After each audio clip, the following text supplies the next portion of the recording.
Tanda tanya. Bab 2221. Di mana aku? Namun, Ye Chen dengan cepat mengambil 3 embrio besi jiwa lagi dan mulai menempanya. Setelah mencoba menempa ratusan embrio, kekuatan jiwanya yang tampaknya tak ada habisnya akhirnya habis. Wajah Ye Chen menjadi pucat, dan dia jatuh ke tanah tanpa sadar. Dia menggertakkan giginya dan meminum pil pemulihan kekuatan jiwa. Dia kemudian duduk bersila dan mulai bermeditasi. Begitu kekuatan jiwanya dipulihkan, Ye Chen mulai menempa lagi tanpa istirahat. Waktunya sangat berharga dan tidak bisa disia-siakan. Puluhan ribu embrio besi jiwa di tanah secara bertahap berkurang. Beberapa jam kemudian, Ye Chen duduk di istana yang kosong dengan senyum pahit di wajahnya. Tampaknya dia masih berpikir terlalu optimis. Meskipun secara teoritis, tingkat keberhasilannya dalam menempa artefak jiwa seharusnya sekitar 8 hingga 9%, dia telah mengabaikan satu masalah kemahiran. Ye Chen telah menghabiskan semua embrio besi jiwa sebelum ia benar-benar menguasai teknik penempaan jiwa. Pada saat ini, Ye Chen hanya berhasil menempa beberapa lusin artefak jiwa.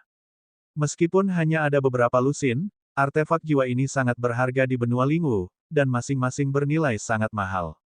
Ye Chen menyimpan artefak jiwa ini, tetapi tidak segera meninggalkan istana. Ia pertama-tama merasakan perubahan dalam jiwa surgawinya. Setelah beberapa saat, ekspresi puas muncul di wajahnya. Samar-samar, ekspresi itu terasa lebih kuat.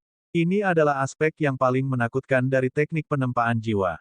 Kemudian, sebuah cahaya menyala di tangan Ye Chen, dan sebuah mayat besar muncul di tanah kosong istana. Itu adalah mayat iblis kabut surgawi. Karena masih ada waktu, Ye Chen berencana untuk memurnikan dan menyerap mayat iblis kabut surgawi di tempat ini. Ye Chen menjilat bibirnya, dan ekspresi serakah muncul di wajahnya. Meskipun iblis kabut surgawi itu jelek, menurut pengalamannya, semakin jelek binatang iblis itu, semakin lezat rasanya. Segera, dia menyiapkan panci besar, menguliti iblis kabut surgawi, memotong dagingnya, mengolesi rempah-rempah, dan menaruhnya ke dalam panci untuk direbus. Segera, aroma daging yang kaya memenuhi seluruh istana. Ye Chen menelan ludah dan mulai makan. Sehari kemudian, gemuruh keras datang dari kedalaman istana. Sosok manusia yang dibentuk oleh kabut putih bergegas keluar dari pintu emas merah tua dan mendarat di aula depan. Kabut putih berputar dan memadat lagi, berubah menjadi tubuh dari daging dan darah, memperlihatkan sosok Ye Chen. Ye Chen tidak bisa menahan tawa ketika dia merasakan kekuatan-kekuatan surgawi seperti kabut. Kuat. Dia terlalu kuat. Kali ini, kekuatannya telah meningkat secara signifikan. Dia saat ini hampir abadi, kan? Meskipun dia masih tidak bisa mengalahkan saintes yang gila, dia masih bisa melarikan diri dengan aman dari tangannya jika dia menggunakan semua kartu trufnya. Pada saat ini, Ye Chen telah menyerap binatang kabut surgawi, dan kultivasinya juga telah maju ke tingkat kedua alam aperture bintang. Untuk mencegah fondasinya menjadi tidak stabil, Ye Chen telah menekan kemajuan lebih lanjut. Ye Chen meregangkan anggota tubuhnya. Setelah tinggal di sini begitu lama, dia telah menempa, memahami, dan berkultivasi dengan intensitas tinggi. Bahkan Ye Chen merasa tidak tahan lagi. Dia memutuskan untuk meninggalkan tanah warisan terlebih dahulu dan kembali ke Akademi Api Surgawi untuk menyesuaikan kondisinya sebelum menuju ke Istana Roh Abadi. Ye Chen dengan bersemangat terbang menuju ruang di luar istana. Di ruang itu, ada pintu giok emas, yang merupakan pintu keluar dari tanah warisan. Setelah pusing sebentar lagi, Ye Chen melihat sekeliling. Seperti yang dia duga, dia tidak kembali ke dasar tebing pemandu surga atau bahkan hutan maple yang aneh. Sebaliknya, dia menemukan dirinya di kedalaman pegunungan yang tidak dikenal. Namun, pegunungan ini tampaknya tidak berada di wilayah selatan. Mungkinkah pintu keluar ini mengarah ke tempat lain? Ye Chen mengerutkan kening. Dia tidak memikirkannya terlalu lama. Cahaya keemasan memancar di sekujur tubuhnya saat ia terbang ke langit. Setelah mengidentifikasi lokasinya yang kasar, ia terbang menuju kota terdekat. Tak lama kemudian, Ye Chen merasa tubuhnya tertahan dan jatuh. Saat ia mendarat kembali di tanah, Ye Chen samar-samar dapat merasakan bahwa ada formasi yang sangat kuat di kota ini yang membatasi para kultivator untuk terbang. Apa asal-muasal reruntuhan itu? Mengapa pintu keluarnya ada di sini? Ye Chen masih punya waktu, jadi ia menuju ke gedung terdekat. Ada 3 kata yang terukir di gedung itu. Menara Pengamatan Dewa. Di pintu masuk Menara Pengamatan Dewa berdiri 2 pria kekar berpakaian hitam. Keduanya adalah ahli alam aperture bintang. Ye Chen terkejut. Meskipun ahli alam aperture bintang tidak sekuat itu jika dibandingkan dengan kekuatannya saat ini, mereka masih dianggap tangguh di benua Lingwu. Meskipun demikian, mereka hanyalah penjaga di Menara Pengamatan Dewa. Kedua ahli alam aperture bintang itu melirik Ye Chen tanpa ekspresi. Sementara Ye Chen bingung, Feng Qingyang angkat bicara. Murid, pintu keluar reruntuhan itu bukan di tempat asalnya. Ini menarik, tapi jangan khawatir. Tempat ini masih di wilayah selatan. Lagi pula, tidak mungkin orang biasa masuk ke tempat ini. Kamu datang ke sini secara kebetulan. Kalau tidak salah, tempatmu sekarang adalah salah satu dari 10 kota raksasa yang dikuasai kerajaan surgawi di benua Lingwu.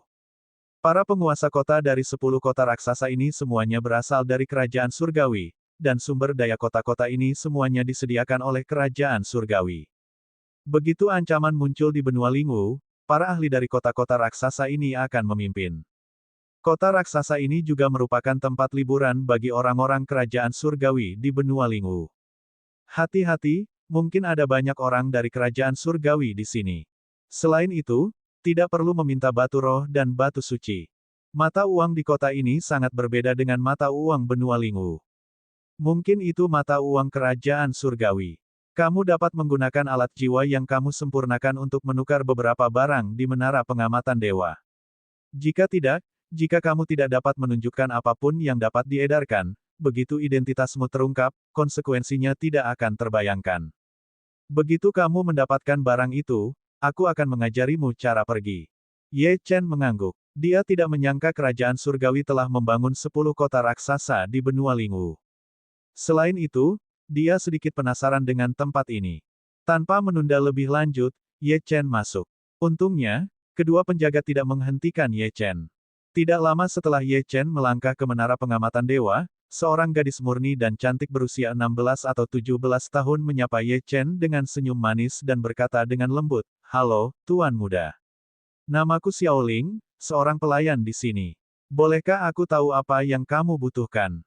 Mata Ye Chen berbinar. Beberapa saat yang lalu, dia jelas melihat seorang pelayan yang sedikit genit di samping Xiaoling. Orang ini telah memperhatikannya sebelum Xiaoling menyadarinya. Namun, wanita itu mengamatinya dan dengan malas mengalihkan pandangannya. Dia tersenyum dan menyambut orang lain yang baru saja masuk. "Tuan Muda Lin, Anda di sini." Namun, Ye Chen tidak terlalu memperhatikannya. Setelah mengamati Menara Pengamatan Dewa, dia bertanya kepada Xiaoling, "Apakah Anda menjual artefak jiwa di sini?" Bab 2222, Menara Pengamatan Dewa. Ketika Xiaoling mendengar ini, dia segera menjawab dengan hormat, "Ya, Tuan Muda.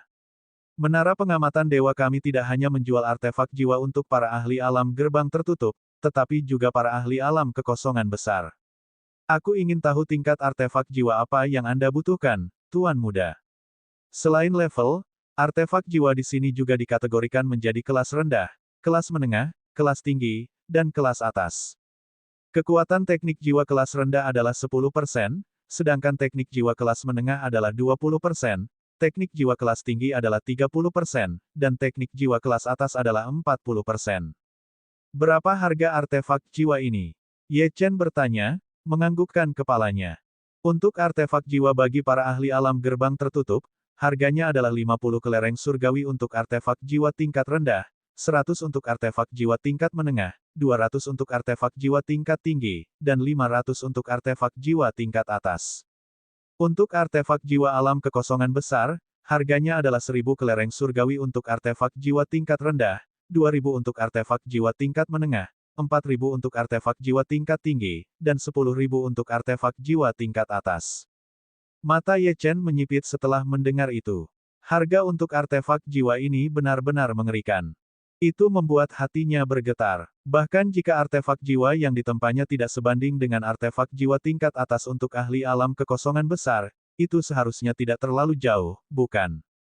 Melihat reaksinya, Xiaoling keliru mengira Ye Chen terkejut dengan harga artefak jiwa dan segera menambahkan, "Tuan Muda, kultivator jiwa sangat langka di benua Lingwu. Hanya kerajaan surgawi yang memiliki beberapa di antaranya. Dalam beberapa tahun terakhir, jumlah teknik jiwa telah menurun. Saya yakin Anda memahami betapa hebatnya teknik jiwa itu. Bayangkan saja betapa mengerikannya serangan teknik jiwa dari seorang kultivator jiwa alam gerbang tertutup. Jangan biarkan persentase konversi kekuatan membodohi Anda. Setelah pengujian menara pengamatan dewa kami, bahkan ahli alam bukaan bintang tingkat puncak biasa mungkin tidak dapat menahan serangan artefak jiwa tingkat rendah kelas gerbang tertutup. Dalam situasi berbahaya, ini akan sangat berharga. Tidak perlu bagi saya untuk menjelaskan lebih lanjut, bukan? Tuan Muda, Anda harus jelas tentang ini. Akibatnya, persediaan artefak jiwa selalu tidak memadai, dan harganya terus meningkat. Harga yang kami tawarkan sekarang sudah sangat wajar. Ye Chen merenung sejenak dan setuju. Tidak peduli seberapa berharganya uang, itu tidak dapat dibandingkan dengan kehidupan seseorang. Aku ingin tahu apakah kamu menjual embrio besi jiwa. Tanyanya, embrio besi jiwa. Xiaoling sedikit mengernyit dan menatap Ye Chen dengan bingung. Dia dengan ramah mengingatkannya, memang ada hal seperti itu, tapi, Tuan Muda, apakah kamu seorang pandai besi? Di antara embrio artefak, embrio besi jiwa dianggap sebagai salah satu barang dengan kualitas rendah. Tidak hanya sulit dipalsukan, tetapi selain dari fakta bahwa embrio itu membawa sedikit kekuatan jiwa, embrio itu lebih rendah daripada kebanyakan embrio artefak dengan harga yang sama dalam aspek lain. Tentu saja, kekuatan jiwa yang sedikit ini sangat berbeda dari artefak jiwa yang asli. Pada saat itu, suara wanita yang dingin tiba-tiba menyela Xiaoling. Xiaoling, apa yang sedang kamu bicarakan?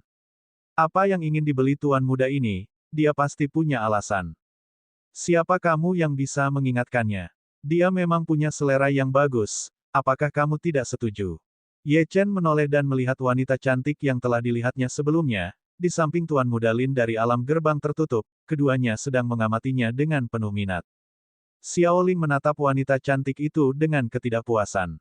Kilatan kemarahan melintas di matanya yang indah. Ye Chen adalah tamunya. Bagaimana dia memperlakukan Ye Chen adalah urusannya. Selama dia tidak melanggar aturan menara pengamatan dewa, apa hak Yao kecil untuk mengkritiknya? Selain itu, mereka tidak hanya bergosip. Mereka mengkritik tamunya secara terbuka. Meskipun dia juga bercita-cita untuk meningkatkan kinerja, dia tidak ingin menipu pelanggannya dan menyebabkan kerugian bagi mereka. Namun, dia tidak berani berbicara.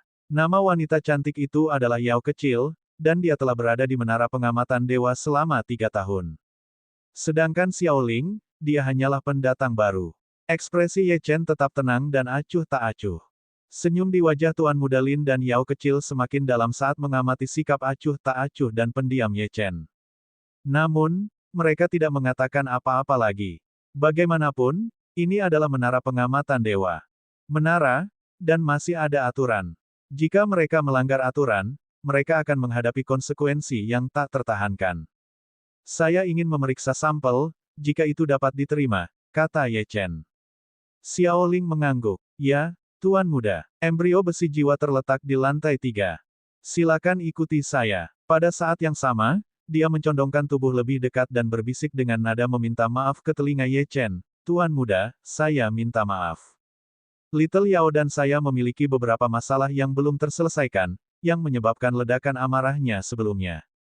Itu tidak penting. Baiklah, mari kita lanjutkan, jawab Ye Chen sambil tersenyum santai. Saat berbicara, Ye Chen hendak mengikuti Xiaoling ke atas. Mendengar ini, mata Yao kecil berbinar. Dia merasa cemas karena tidak akan mendapat kesempatan untuk mengganggu Xiaoling.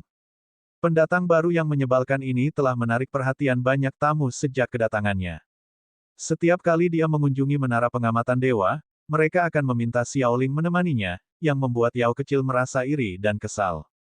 Oleh karena itu, dia bersikeras mencari cara untuk mengusir Xiaoling keluar dari menara pengamatan dewa. Dia diam-diam memberi isyarat sesuatu kepada Tuan Muda Lin. Memahami niatnya, Tuan Muda Lin berpura-pura bertanya kepada Yao kecil, Yao kecil, apakah diperbolehkan bagi siapapun untuk pergi ke lantai 3 menara pengamatan dewa? Bagaimana itu mungkin? Xiao Yao mendengus. Ada banyak barang berharga yang disimpan di lantai 3. Jika seseorang memiliki tangan yang kotor atau licik, menara kita bisa mengalami kerugian yang sangat besar. Tuan, Bukankah seharusnya Anda menunjukkan sesuatu untuk menunjukkan bahwa Anda memiliki cukup uang? Ekspresi Ye Chen sedikit berubah. Bagaimana mungkin dia memiliki mata uang mereka? Dia datang ke tempat ini untuk menukar artefak jiwanya dengan mata uang tersebut sehingga dia bisa pergi. Ekspresi Xiao Ling berubah. Dia berbalik untuk menatap Yao kecil, suaranya dingin saat dia memarahi, Yao kecil. Apa yang kamu maksud? Pada saat itu, para pelanggan yang hadir menoleh. Jelas bagi siapapun apa yang disindir Yao kecil. Yao kecil menatap Xiao Ling dengan senyum tipis, berkata perlahan, apa yang aku maksud? Peraturan Menara Pengamatan Dewa menyatakan bahwa dalam keadaan normal, hanya ketika pelanggan memiliki potensi untuk menyelesaikan transaksi 10 kelereng surgawi atau lebih, pelanggan dapat diantar ke lantai 3 untuk memeriksa sampel. Apakah Anda benar-benar percaya bahwa tuan muda ini dapat membeli embrio besi jiwa dan mampu membayar ambang batas 10 kelereng surgawi? Ekspresi Xiao Ling menegang. Sebenarnya, berdasarkan perilaku Ye Chen tadi, dia tidak percaya dia memiliki kemampuan untuk menyelesaikan pesanan di atas ambang batas itu. Namun, ini hanyalah peraturan. Keputusan akhir diserahkan kepada staf untuk ditangani. Bersamaan dengan itu, Ye Chen merasakan banyak aura mengunci dirinya. Itu adalah sensasi yang sangat menakutkan. Apakah benar-benar ada ahli yang begitu kuat di kota besar yang diperintah oleh kerajaan surgawi? Lebih jauh lagi, apa asal-usul menara pengamatan dewa?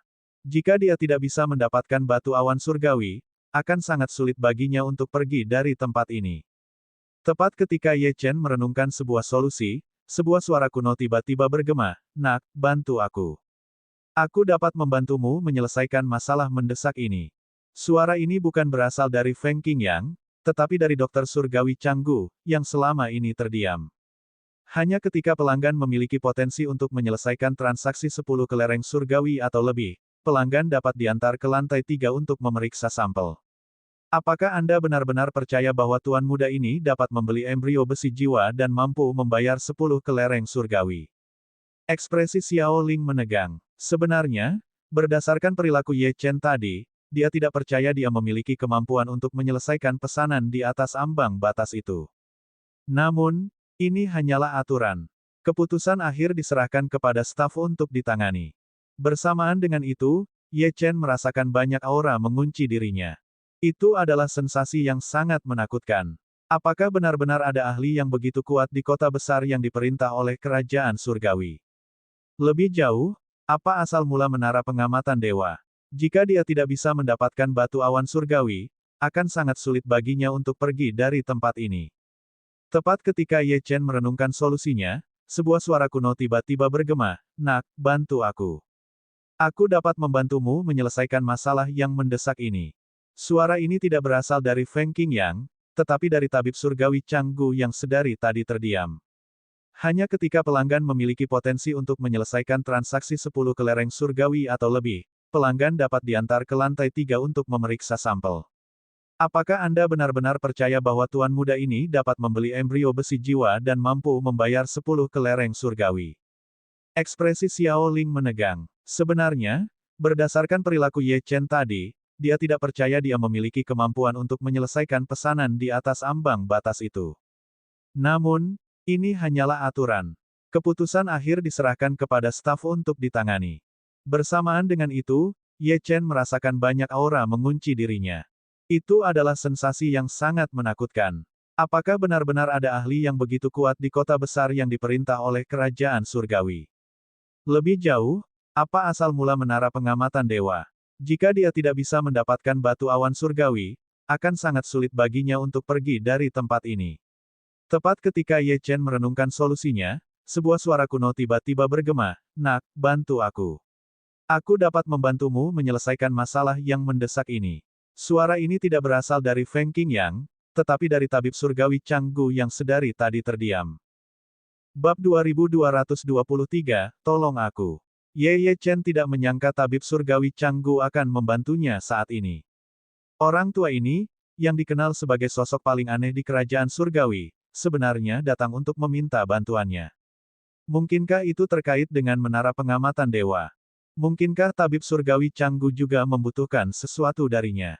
Senior, apa yang kau ingin aku lakukan? Ye Chen tentu saja ingin bernegosiasi dengan tabib surgawi Canggu. Suara acuh tak acuh tabib surgawi Canggu bergema sekali lagi. Ada sesuatu di dalam menara pengamatan dewa. Anak muda, artefak jiwamu memiliki nilai yang besar. Aku harap kau dapat membantuku mengambil barang itu. Mengenai masalah saat ini, aku pasti dapat membantumu menyelesaikannya. Ye Chen sedikit mengernyit, tetapi akhirnya mengangguk dan menjawab, baiklah. Begitu Ye Chen selesai berbicara, dia melihat bahwa kartu emas telah muncul di makam samsara. Kartu itu memancarkan aura yang luar biasa. Tempat ini bukan kerajaan surgawi, tetapi karena cabang menara pengamatan dewa ada di sini, kartuku seharusnya bisa digunakan di sini. Kartu ini terhubung dengan jiwamu. Itu adalah salah satu sumber daya yang bisa kumanfaatkan. Itu akan cukup bagimu untuk mengatasi masalah yang mendesak dan mencegah orang-orang ini mengetahui identitasmu sebagai orang luar. Aku akan memberikan rincian lebih lanjut mengenai permintaanku nanti. Ye Chen kembali ke dunia nyata. Banyak pasang mata tertuju padanya. Yao kecil menyadari keraguan Ye Chen. Dia mengerti bahwa Ye Chen tidak dapat menghasilkan 10 kelereng surgawi, jadi dia mencibir, Tuan, jangan bilang kau tidak memiliki satu pun kelereng surgawi. Mungkinkah kau orang luar? Meskipun kita berada di wilayah selatan, ini adalah area yang sangat rahasia. Hanya orang-orang dari kerajaan surgawi yang boleh masuk dan keluar. Jika kau bukan dari kerajaan surgawi, konsekuensinya akan berat. Kau tidak perlu mengkhawatirkan tamuku, Xiao Ling menegaskan, semakin marah. Tuan muda, ikutlah denganku. Little Yao tidak akan membiarkan Ye Chen pergi begitu saja. Dia tersenyum licik, Xiao Ling, apakah ini caramu memperlakukan tamu? Mungkinkah kamu memperlakukannya seperti ini karena statusnya yang mulia dan kedudukannya yang luar biasa di menara pengamatan dewa? Ekspresi Xiao Ling meredup. Barang-barang yang ingin dibeli Ye Chen menunjukkan bahwa dia tidak mungkin menjadi tamu terhormat di menara pengamatan dewa. Xiao Ling ingin mengatakan lebih banyak, tetapi pada saat itu, Ye Chen menyela. Maksudmu ada pengecualian? Dia bertanya dengan senyum tipis, matanya berbinar saat dia menatap Little Yao. Pengecualian. Tuan Muda Lin melangkah maju dan menyatakan, tentu saja ada pengecualian. Faktanya, hanya ada satu pengecualian di menara pengamatan dewa, yaitu bahwa kamu adalah VIP menara pengamatan dewa. Bolehkah saya bertanya, Tuan Muda, apakah kamu tamu VIP menara pengamatan dewa? Para pengunjung di sekitarnya mulai mengejek Ye Chen dan menudingnya. Ye Chen tampaknya hanyalah seorang ahli alam Star Aperture, dan tampaknya dia dalam kesulitan besar. Kalau tidak, mengapa dia tidak mampu membeli artefak jiwa? Bagaimana orang seperti itu bisa menjadi VIP dari menara pengamatan dewa? Oh, Ye Chen berbalik, bahkan tidak melirik Tuan Muda Lin. Dia dengan santai melemparkan kartu emas ke Xiao Ling. Lihatlah, apakah ini kartu VIP yang kamu cari? Ye Chen merasa sedikit tidak yakin. Namun, karena Dokter Surgawi Canggu telah menyebutkannya, dia yakin itu benar. Xiao Ling menangkap kartu emas yang dilemparkan Ye Chen kepadanya dan tertegun sejenak. Pada saat yang sama, tatapannya ke arah Ye Chen beralih ke ekspresi yang lebih kompleks. Dia tidak pernah menyukai orang yang tidak tulus. Jika Ye Chen telah melemparkannya kartu perak atau berlian hitam biasa, dia akan mempercayainya, tetapi kartu emas. Kartu emas adalah kartu VIP tertinggi di menara pengamatan dewa. Seseorang yang memegang kartu emas adalah seseorang yang pantas mendapatkan sambutan pribadi dari kepala keluarga utama menara pengamatan dewa. Meskipun Xiao Ling ingin mempercayai Ye Chen, pikirannya yang logis mengatakan bahwa itu tidak mungkin. Saat Ye Chen memperlihatkan kartu emas itu, menara pengamatan dewa yang sebelumnya ramai menjadi sunyi. Sesaat kemudian, tawa meledak. Tuan Muda Lin tertawa terbahak-bahak hingga dia tidak bisa menegakkan punggungnya. Dia menunjuk Ye Chen dan mengejek, hahaha, saudara ini, kamu harus bertindak lebih baik. Kamu benar-benar mengeluarkan kartu emas. Kamu mungkin bahkan tidak tahu seperti apa kartu VIP menara pengamatan dewa, bukan? Apakah kamu mengerti apa yang dimaksud kartu emas di menara pengamatan dewa? Ye Chen mengerutkan kening. Coba aku lihat apakah itu kartu emas asli. Bukankah aku akan tahu? Seorang pria parubaya turun perlahan dari tingkat atas menara pengamatan dewa. Pria itu mengenakan jubah kuning dan tampak cukup kaya. Dia memiliki wajah persegi dan memancarkan kehadiran yang mengesankan tanpa menunjukkan kemarahan. Dia sedikit mengernyit, jelas tidak senang. Apakah menara pengamatan dewa adalah tempat di mana orang-orang bisa membuat keributan seperti itu? Ketika semua orang melihat pria ini, mereka semua terkejut. Banyak orang membungkuk padanya. Salam, Manajer Chu. Staf di dalam menara pengamatan dewa menunjukkan rasa takut dan hormat yang lebih besar saat mereka membungkuk. Ye Chen melirik pria itu. Kultivasi pria ini mengesankan. Dia adalah ahli alam gerbang tertutup tingkat 9. Tampaknya menara pengamatan dewa benar-benar memiliki kekuatan yang signifikan. Bawakan aku kartu emas itu, Manajer Chu menginstruksikan Xiao Ling dengan tidak sabar. Dia hanya ingin mengusir orang ini dengan cepat dan mengakhiri lelucon ini. Xiao Ling ragu-ragu sejenak. Dengan ekspresi pasrah, dia dengan enggan mendekati Manajer Chu, menunjukkan kartu emas itu. Tuan Muda Lin, Little Yao, dan yang lainnya mencibir, menonton dengan geli seolah-olah mereka sedang menikmati pertunjukan. Namun, ekspresi Manajer Chu berubah secara dramatis saat dia memegang kartu emas itu. Ketidaksabarannya lenyap, matanya membelalak, dan wajahnya yang persegi perlahan-lahan menampakkan ketidakpercayaan dan kecemasan. Bahkan tangan yang memegang kartu emas mulai gemetar.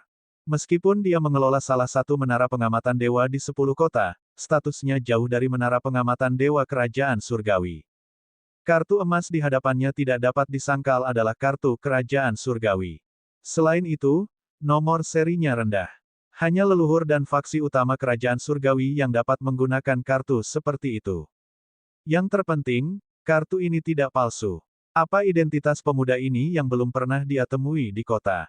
Mungkinkah para pengikut pasukan teratas kerajaan surgawi telah melakukan perjalanan ke wilayah selatan benua Lingwu? Manajer Chu tidak bisa lagi mempertahankan ketenangannya. Keringat dingin keluar di dahinya, dan ketakutan berkilauan di matanya. Sederhananya, orang di hadapannya dapat dengan mudah mengeluarkannya dari menara pengamatan dewa hanya dengan satu kata. Akan lebih baik jika dia hanya gagal memperlakukannya dengan baik, tetapi dia membiarkan lelucon seperti itu terjadi di tempat yang menjadi tanggung jawabnya. Pada saat itu, bibir Manajer Chu mulai bergetar, mengamati ekspresi Manajer Chu, semua orang perlahan terdiam. Bagaimana mungkin mereka tidak memahami apa artinya ini? Ini menyiratkan bahwa kartu emas yang dibuat Ye Chen memang asli. Wajah Tuan Muda Lin memucat, tetapi dia tetap menolak untuk menerimanya. Dia bergumam, ini tidak mungkin. Seseorang yang bahkan tidak mampu membeli artefak jiwa, bagaimana itu bisa dibayangkan? Kaki Yao kecil tertekuk, dan dia jatuh ke tanah dengan bunyi gedebuk. Matanya membelalak, dan dia tampak agak mengigau.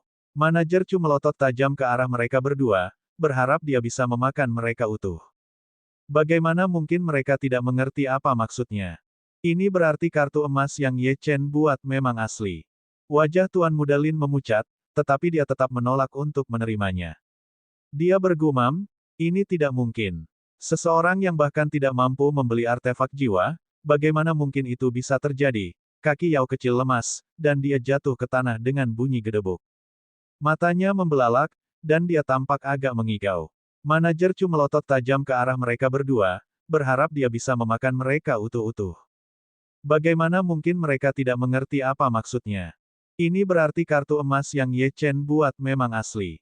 Wajah Tuan Muda Lin memucat, tetapi dia tetap menolak untuk menerimanya. Dia bergumam, ini tidak mungkin. Seseorang yang bahkan tidak mampu membeli artefak jiwa, bagaimana mungkin itu bisa terjadi? Kaki Yao kecil lemas, dan dia jatuh ke tanah dengan bunyi gedebuk. Matanya membelalak, dan dia tampak agak mengigau. Manajer Chu melotot tajam ke arah mereka berdua, berharap dia bisa memakan mereka utuh-utuh. Bab 2224, Bisnis Besar. Kemudian, dia berjalan ke arah Ye Chen dengan penuh hormat, memegang kartu emas di kedua tangannya. Dengan senyum di wajahnya, dia berkata, Tuan Muda, bagaimana saya harus memanggil Anda? Saya Chu Yuan. Saya tidak tahu identitas Anda dan secara tidak sengaja menyinggung Anda. Mohon maafkan saya. Apa yang Anda butuhkan? Mungkin Anda ingin mengikuti saya ke ruang VIP. Para tamu dan staf di Menara Pengamatan Dewa benar-benar tercengang oleh sikap Manajer Chu, yang biasanya bertindak sangat tinggi dan perkasa. Dia adalah seseorang yang bahkan tidak repot-repot menyapa keluarga kerajaan wilayah selatan dengan hormat. Dia belum pernah berbicara seperti ini sebelumnya. Seluruh Menara Pengamatan Dewa terdiam. Mereka yang telah mengejek Ye Chen merasa seolah-olah mereka telah dipukul, sensasi terbakar menyebar di wajah mereka. Ye Chen menerima kartu emas itu dan menjawab dengan tenang, tidak perlu repot-repot. Suruh saja Xiao Ling menemaniku. Dia cukup cakap. Jika aku kembali ke sini di masa mendatang, aku juga akan meminta jasanya. Biasanya, saat manajer Chu hadir, tidak ada yang berani menolaknya. Namun, sekarang, di hadapan Ye Chen, dia sama sekali tidak menunjukkan amarah. Dia mengangguk sambil tersenyum dan berkata, "Baiklah, jika Tuan Muda menginginkan sesuatu, jangan ragu untuk meminta bantuanku." Pada saat yang sama, dia menghela napas lega, merasa bahwa Ye Chen tidak menaruh dendam padanya. Xiao Ling, yang berdiri di dekatnya, akhirnya mendapatkan kembali ketenangannya saat ini. Segalanya telah berubah begitu cepat sehingga membuatnya kewalahan. Meskipun demikian, Xiao Ling telah menerima pelatihan yang ketat dan mempertahankan rasa profesionalisme yang kuat. Dia dengan cepat menenangkan diri dan tersenyum, "Tuan Ye, silakan ikuti aku." Setelah itu, dia menuntun Ye Chen ke lantai 3. Begitu mereka mencapai lantai 3, senyum di wajah manajer Chu menghilang. Dia mendekati Tuan Muda Lin dengan ekspresi dingin dan berkata, "Tuan Muda Lin, apa yang Anda usulkan untuk kita lakukan? Saya tidak perlu menjelaskan lebih lanjut, bukan? Di masa mendatang, menara pengamatan dewa kami tidak akan menerima Anda lagi." Tuan Muda Lin dengan cepat menangkupkan kedua tangannya dan menjawab, "Terima kasih, manajer Chu. Terima kasih. Saya akan pergi sekarang." Benua Lingwu adalah tempat yang keras. Menyinggung seseorang yang tidak mampu disinggung dapat merenggut nyawa seseorang. Merupakan keberuntungan besar baginya untuk masih hidup. Manajer Chu melirik dingin ke arah Yao kecil, yang masih tergeletak di tanah, dan memerintahkan, "Bawa dia pergi." Begitu dia selesai berbicara, dua pria jangkung berpakaian jubah hitam membawa tubuh Yao kecil dan memasuki gedung. Sebagai anggota staf Menara Pengamatan Dewa, tindakannya telah menyebabkan masalah besar baginya. Itu bukan sesuatu yang dapat dengan mudah diselesaikan hanya dengan mengusirnya dari Menara Pengamatan Dewa. Di lantai 3, Ye Chen memeriksa embrio besi jiwa kualitas terbaik yang dipersembahkan Xiao Ling. Setelah mengamati sejenak, dia memperlihatkan senyum puas. Meskipun tidak dapat dibandingkan dengan embrio yang ditinggalkan oleh Ao Hun Feng, jelas bahwa Menara Pengamatan Dewa tidak sebanding dengan toko-toko biasa. Embrio besi jiwa kelas atas yang mereka tawarkan memiliki kualitas yang sangat tinggi, dan tidak jauh berbeda dari harapannya. "Berapa harga embrio besi jiwa kelas atas ini?" Ye Chen bertanya. "Masing-masing satu marmer surgawi, tetapi karena Anda adalah VIP teratas Menara Pengamatan Dewa, Anda akan menerima diskon 50%, jawab Xiao Ling. "Berapa banyak yang Anda miliki dalam inventaris Anda?" "Saya ingin membeli semuanya." "Ah!" Xiao Ling hampir tidak dapat mempercayai telinganya. Selain beberapa pembudidaya jiwa yang memiliki kegunaan khusus untuk embrio besi jiwa, hampir tidak ada yang mau membelinya. Kadang-kadang, beberapa pandai besi mungkin ingin bereksperimen dengan bahan-bahan baru atau seniman bela diri yang aneh mungkin ingin merasakan kekuatan kerusakan jiwa. Hanya dengan begitu mereka akan melakukan pembelian. Semuanya, orang ini sama sekali tidak memandang uang sebagai masalah. Dia benar-benar kehilangan akal sehatnya. Jika Ye Chen tidak menunjukkan kartu emas itu sebelumnya, dia akan mengira Ye Chen sengaja mengejeknya. Ada apa? Ah! Xiao Ling kembali tenang saat mendengar suara Ye Chen.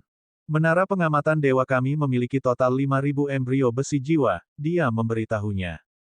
"Aku akan mengambil semuanya," kata Ye Chen. "Ngomong-ngomong, apakah Anda menerima artefak jiwa di sini? Aku ingin menjual beberapa." Bahkan Xiao Ling terkejut mendengar ini. Dia tidak bisa memahami niat Ye Chen. Sebelum Xiao Ling bisa menjawab, Ye Chen mengambil kantong penyimpanan, dan ruangan itu langsung dipenuhi dengan gelombang energi. "Aku akan pergi dan bertanya kepada manajer, karena dia harus membuat keputusan untuk sesuatu seperti ini." Ekspresi Xiao Ling sedikit berubah saat dia buru-buru menyatakan. 10 menit kemudian, di lantai atas Menara Pengamatan Dewa, Ye Chen menyesap teh roh dan memberi isyarat untuk meletakkan kantong penyimpanan di atas meja. Dia berkata dengan santai, "Manajer, saya tidak akan membuat Anda penasaran. Saya memanggil Anda ke sini hari ini karena saya punya proposal bisnis yang penting. Saya punya barang untuk dijual." Saya yakin barang-barang ini layak mendapat perhatian pribadi Anda. Manajer Chu mengangkat alisnya, terkejut saat melihat tas penyimpanan di atas meja. Jangan khawatir, Tuan Muda Ye. Menara pengamatan dewa kami pasti akan menawarkan harga yang pantas untuk barang-barang Anda. Pada saat yang sama, dia melihat tas penyimpanan di atas meja dengan sedikit rasa ingin tahu. Sejujurnya, rasa hormat dan kesungguhannya yang mendalam terhadap Ye Chen berasal dari statusnya. Dia sebenarnya tidak percaya bahwa proposal bisnis Ye Chen bagus, dan bahkan siap menghadapi potensi kerugian. Namun, ketika dia membuka tas penyimpanan dan mengirimkan indera spiritualnya ke dalamnya, seluruh tubuhnya membeku dan matanya membelalak tak percaya. Ketika Ye Chen mengeluarkan kartu emas menara pengamatan dewa, dia merasa gugup dan khawatir. Sekarang, dia benar-benar tercengang. Manajer Chu telah berkecimpung dalam bisnis ini selama ribuan tahun. Dia telah menyaksikan semua jenis badai dan gelombang. Dia tidak bisa tergerak oleh artefak dewa kelas atas. Bahkan jika artefak dewa sejati diletakkan di hadapannya, dia tidak akan menunjukkan sedikit pun perubahan ekspresi. Namun, saat ini, manajer Chu tidak dapat memahami apa yang sedang terjadi. Ini adalah artefak jiwa kelas atas. Meskipun menara pengamatan dewa memiliki beberapa, jumlahnya tidak sebanding dengan isi tas penyimpanan ini. Nilai yang bisa dibawanya cukup untuk meningkatkan status menara pengamatan dewa wilayah selatan. Dengan kata lain, jika dia berhasil memperoleh barang-barang yang dipersembahkan Ye Chen, dia tidak hanya akan menerima manfaat yang tak terukur, tetapi statusnya di dalam menara pengamatan dewa juga akan meningkat secara signifikan. Tidak perlu menjelaskan apa artinya ini bagi seseorang dari keluarga cabang. Manajer Chu, yang selalu menjaga sikap tenang, mendapati dirinya tenggelam dalam lamunan pada saat itu. Di wajahnya yang berpengalaman, ada campuran antara kebanggaan, kepuasan, dan rasa terima kasih. Bahkan matanya yang tajam seperti harimau berkedip, dan sepertinya dia akan meneteskan air mata. Ye Chen mengamati ini dan tersenyum, bagaimana menurutmu? Apakah kamu puas dengan barang-barang ini, Manajer Chu? Suara Ye Chen menyadarkan Manajer Chu kembali ke dunia nyata. Puas. Itu benar-benar di luar imajinasi. Setelah beberapa napas, Manajer Chu akhirnya mendapatkan kembali ketenangannya. Dia menatap Ye Chen dan berkata dengan sungguh-sungguh, Tuan Muda Ye, nilai artefak jiwa di tas penyimpanan ini sangat tinggi.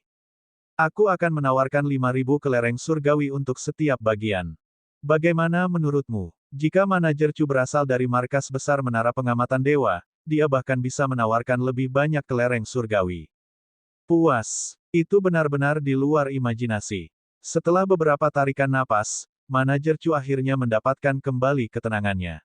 Dia menatap Ye Chen dan berkata dengan sungguh-sungguh, Tuan Muda Ye, nilai artefak jiwa dalam tas penyimpanan ini sangat tinggi. Saya akan menawarkan 5.000 kelereng surgawi untuk setiap bagian. Bagaimana menurut Anda? Jika Manajer Chu berasal dari markas besar menara pengamatan dewa, dia bahkan dapat menawarkan lebih banyak kelereng surgawi. Puas. Itu benar-benar di luar imajinasi. Setelah beberapa tarikan napas, Manajer Chu akhirnya mendapatkan kembali ketenangannya. Dia menatap Ye Chen dan berkata dengan sungguh-sungguh, Tuan Muda Ye, nilai artefak jiwa dalam tas penyimpanan ini sangat tinggi. Saya akan menawarkan 5.000 kelereng surgawi untuk setiap bagian. Bagaimana menurut Anda? Jika Manajer Chu berasal dari markas besar menara pengamatan dewa, dia bahkan dapat menawarkan lebih banyak kelereng surgawi. Bab 2225, Identitas terungkap. Selain itu, dia mengerti bahwa jika Ye Chen dapat menghasilkan begitu banyak artefak jiwa bermutu tinggi sekaligus, maka kemungkinan besar dia dapat menghasilkan lebih banyak lagi. Ye Chen mengangkat alisnya. Harganya sudah jauh lebih tinggi dari yang dia perkirakan.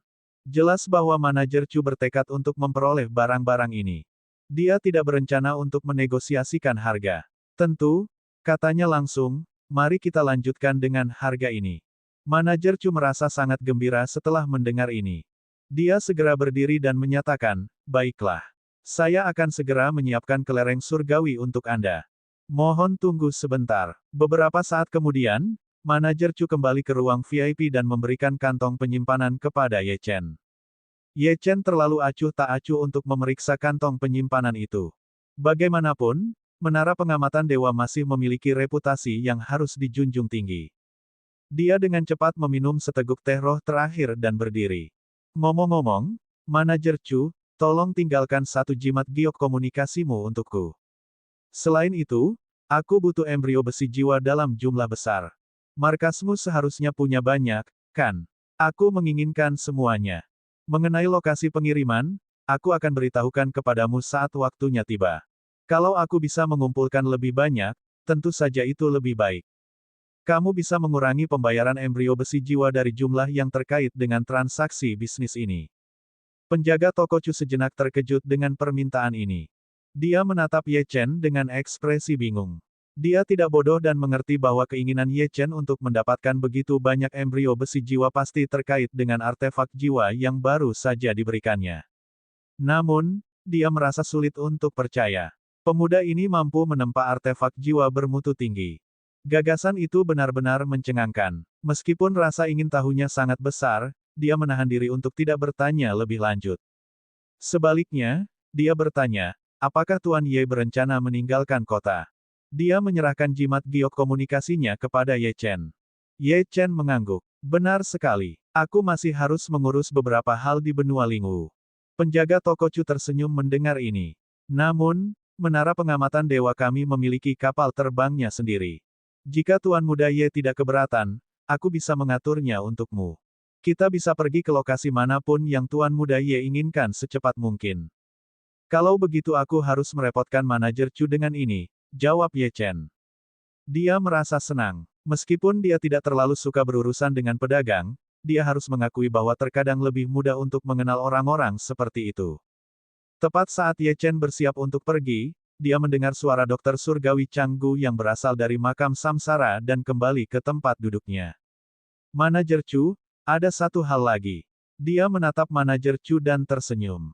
Apakah menara pengamatan dewa menjual jarum emas yang patah? Manajer Chu tampak terkejut, dia mengerutkan kening dan merenung sejenak. Kemudian, dia teringat sesuatu. Mohon tunggu sebentar. Sesaat kemudian, manajer Chu kembali ke kamarnya dan menyerahkan sebuah kotak brokat kepada Ye Chen. Ye Chen membuka kotak brokat itu dan melihat sebuah jarum emas di dalamnya. Namun, jarum emas itu patah, seolah-olah telah dipotong oleh kekuatan yang sangat kuat. Ye Chen tahu bahwa jarum emas ini pasti milik Dokter Surgawi Changgu. Jarum ini, yang mampu bersaing dengan ahli alam kekosongan besar tingkat puncak, telah dipotong dengan kejam.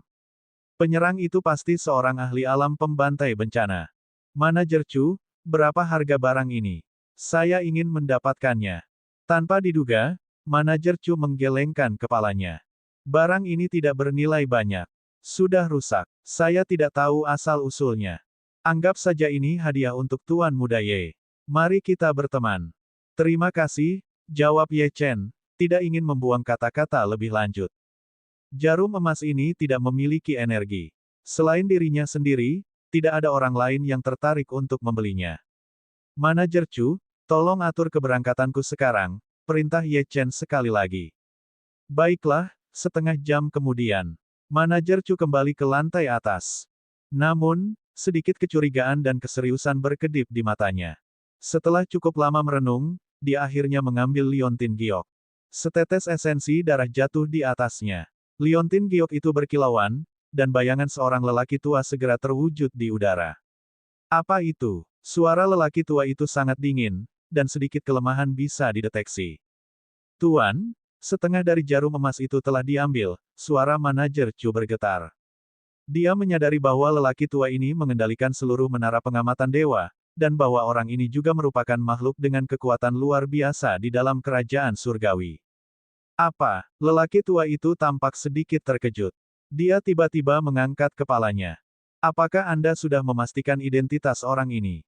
Lebih jauh, mengapa dia mengambil jarum emas itu? Manajer Chu menggelengkan kepalanya. Nama belakangnya Ye, lapornya, ia memiliki banyak artefak jiwa. Namun, aku tidak tahu detail lebih lanjut. Namun, tapi apa? Tanda seru petik 2, teriak lelaki tua itu, suaranya tegang.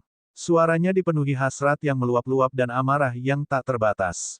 Manajer Chu menggigil dan berkata, orang itu benar-benar memiliki kartu emas dari menara pengamatan dewa. Terlebih lagi, nomor serinya sangat rendah. Setelah mendengar ini, lelaki tua itu tampak membentuk hipotesis yang samar-samar. Apakah orang ini mirip dengan tabib dewa? Manajer Chu berusaha mengingat tetapi akhirnya menjawab, nomor serinya memang nomor 3. Namun, orang ini masih cukup muda. Ia tidak mirip dengan tabib dewa. Nomor 3. Lelaki tua itu dipenuhi dengan kegembiraan yang luar biasa. Berikan aku potret orang ini sesegera mungkin. Selain itu, jika orang ini memang murid dari tabib dewa kuno, aku akan menghadiahimu dengan masuk ke kerajaan dewa yang sebenarnya. Kaki manajer Chu melemah, menyebabkan dia berlutut di tanah. Apakah dia salah dengar? Dia hanya memberikan sepotong informasi, namun dia diberi kesempatan untuk memasuki kerajaan surgawi dan melayani di bawah orang yang perkasa ini. Ada juga dokter surgawi kuno. Mungkinkah pemuda itu benar-benar murid dari dokter surgawi kuno? Dia mengerti lebih baik daripada siapapun apa arti kata-kata ini. Dokter surgawi Canggu adalah salah satu dari sedikit individu yang tidak mampu disinggung oleh kerajaan surgawi. Meskipun para kultivator memiliki rentang hidup yang tidak terbatas, mereka pada akhirnya akan menghadapi kelelahan hidup mereka atau menderita luka parah. Namun, dokter surgawi Canggu dapat menghidupkan kembali orang yang sudah meninggal, dan keterampilan medisnya yang luar biasa tidak tertandingi. Namun, orang ini dikenal karena temperamennya yang aneh, dan dia memiliki reputasi terkenal karena menolak memberikan bantuannya. Alasan kegembiraan lelaki tua itu berasal dari luka-lukanya. Diketahui oleh semua orang bahwa dia hanya memiliki 1 tahun tersisa. Pada tahun ini, satu-satunya kemungkinan terletak pada menemukan dokter surgawi Canggu atau penggantinya. Manajer Chu samar-samar dapat merasakan perubahan yang akan datang di dalam kerajaan surgawi. Kemungkinan besar pemuda yang telah memasuki menara pengamatan dewa hari ini dapat mengubah seluruh situasi dengan satu keputusan. Kapal terbang itu melaju dengan kecepatan yang luar biasa cepat. Ye Chen melihat jarum emas yang patah di tangannya dan bertanya dengan penuh minat, "Senior, mengapa Anda tampak terganggu oleh jarum emas yang patah ini?" "Itu bukan urusan Anda. Transaksi antara Anda dan saya telah selesai," Dokter Surgawi Canggu mencibir dengan dingin. "Jika Anda percaya bahwa saya akan mengungkapkan rasa terima kasih saya, Anda salah. Saya tidak menerima murid. Meskipun saya tidak yakin bagaimana saya tiba di tempat ini, jangan harap saya akan berperilaku seperti orang lain. Bahkan jika Anda binasa, saya tidak akan membantu Anda. Filosofi yang saya pegang sepanjang hidup saya adalah meninggalkan orang lain di saat mereka membutuhkan dan tidak memberikan bantuan." Ye Chen tidak menyangka lelaki tua itu memiliki temperamen seperti itu. "Namun saya telah mendengar bahwa Anda menyelamatkan 17 orang. Karena Anda tidak membantu orang, mengapa Anda memilih untuk menyelamatkan 17 orang itu?" Orang ini dikenal karena temperamennya yang aneh, dan dia terkenal karena menolak memberikan bantuannya. Alasan kegembiraan lelaki tua itu berasal dari luka-lukanya. Semua orang tahu bahwa dia hanya punya waktu 1 tahun lagi. Di tahun ini, satu-satunya kemungkinan adalah menemukan dokter surgawi Canggu atau penggantinya. Manajer Chu samar-samar bisa merasakan perubahan yang akan terjadi di dalam kerajaan surgawi. Kemungkinan besar pemuda yang memasuki menara pengamatan dewa hari ini dapat mengubah seluruh situasi dengan satu keputusan. Kapal terbang itu melaju dengan kecepatan yang luar biasa cepat. Ye Chen melihat jarum emas yang patah di tangannya dan bertanya dengan penuh minat, "Senior, mengapa Anda tampak terganggu oleh jarum emas yang patah ini?" "Itu bukan urusan Anda. Transaksi antara Anda dan saya telah selesai," Dokter Surgawi Canggu mencibir dengan dingin. "Jika Anda percaya bahwa saya akan mengungkapkan rasa terima kasih saya, Anda salah. Saya tidak menerima murid. Meskipun saya tidak yakin bagaimana saya tiba di tempat ini, jangan harap saya akan berperilaku seperti orang lain. Sekalipun kau binasa, aku tidak akan menolongmu. Filosofi yang kupegang sepanjang hidupku adalah meninggalkan orang lain di saat mereka membutuhkan dan tidak memberikan bantuan." Ye Chen tidak menyangka lelaki tua itu memiliki temperamen seperti itu. "Namun, ku dengar kau menyelamatkan 17 orang. Karena kau tidak menolong orang, mengapa kau memilih menyelamatkan 17 orang itu?" Orang ini dikenal karena temperamennya yang aneh, dan dia terkenal karena menolak memberikan bantuannya. Alasan kegembiraan lelaki tua itu berasal dari luka-lukanya. Semua orang tahu bahwa dia hanya punya waktu 1 tahun lagi. Di tahun ini, satu-satunya kemungkinan adalah menemukan dokter surgawi Canggu atau penggantinya. Manajer Chu samar-samar bisa merasakan perubahan yang akan terjadi di dalam kerajaan surgawi. Kemungkinan besar pemuda yang memasuki menara pengamatan dewa hari ini dapat mengubah seluruh situasi dengan satu keputusan. Kapal terbang itu melaju dengan kecepatan yang luar biasa cepat. Ye Chen melihat jarum emas yang patah di tangannya dan bertanya dengan penuh minat, "Senior, mengapa Anda tampak terganggu oleh jarum emas yang patah ini?" "Itu bukan urusan Anda. Transaksi antara Anda dan saya telah selesai," Dokter Surgawi Canggu mencibir dengan dingin. "Jika Anda percaya bahwa saya akan mengungkapkan rasa terima kasih saya, Anda salah. Saya tidak menerima murid. Meskipun saya tidak yakin bagaimana saya tiba di tempat ini, jangan harap saya akan berperilaku seperti orang lain. Sekalipun kau binasa, aku tidak akan menolongmu. Filosofi yang kupegang sepanjang hidupku adalah meninggalkan orang lain di saat mereka membutuhkan dan tidak memberikan bantuan." Ye Chen tidak menyangka lelaki tua itu memiliki temperamen seperti itu. "Namun, ku dengar kau menyelamatkan 17 orang. Karena kau tidak menolong orang, mengapa kau memilih menyelamatkan 17 orang itu?" Bab 2226, Pengecut. Tabib Dewa Canggu mendengus dingin. "Kau tidak berhak tahu tentang hal-hal kuno. Berikan aku jarum emas itu." Beberapa saat kemudian, jarum emas yang ada di tangan Ye Chen menghilang. Ye Chen menggelengkan kepalanya tak berdaya. Tampaknya lelaki tua ini lebih merepotkan daripada yang diantisipasinya. Namun, dia tidak mempermasalahkannya. Dengan Feng Qingyang di sisinya, itu sudah cukup. Meskipun tabib dewa kuno itu dapat menyelesaikan banyak masalah, dia tidak sepenuhnya dibutuhkan. Chu Ying hanya membutuhkan benda itu untuk hidup kembali. Tidak ada persyaratan untuk berkonsultasi dengan tabib dewa kuno itu. Ye Luo hanya butuh waktu untuk sadar kembali. Tablet reinkarnasi di dalam tubuh Zining memang menjadi masalah, tetapi tidak perlu terburu-buru. Dia tidak bermaksud untuk memurnikan tablet reinkarnasi itu saat ini. Ketika dia menemukan tablet yang tersisa, kekuatannya mungkin memungkinkannya untuk menghilangkan penyakit Zining. Ye Chen melirik waktu dan mengerutkan kening. "Sepertinya aku telah menyia-nyiakan waktu. Sementara kapal terbang melaju cepat, aku khawatir akan terlambat untuk mencapai Istana Roh Abadi. Tidak apa-apa, aku akan melakukan semuanya selangkah demi selangkah." Sementara itu, di dalam Istana Roh Abadi, suara berisik bergema di udara.